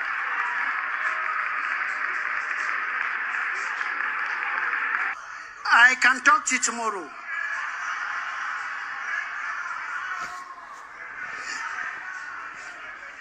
Okay. To defend that land, that God-given land that is yours, you should know that you are on your own. Do not depend on the so-called international community, because they will put you on top of the tree and remove the ladder. It will be surprising to you that this same Norway that arrested Dr. Cho Lucas Ayaba in the United Nations on the 19th of April 1961, they voted for the independence of Ambazonia. The United Nations voted for the independence of Ambazonia. The chairman was Edmund L. Kennedy of Ireland, and the reporter was Adam Pachachi of Iraq. UN fourth session. When Dr. Cho Lucas Ayaba was arrested, and I went to the Kripos, that is the special branch of the FBI of Norway. I went there and I knocked the door. They opened the door and I told them that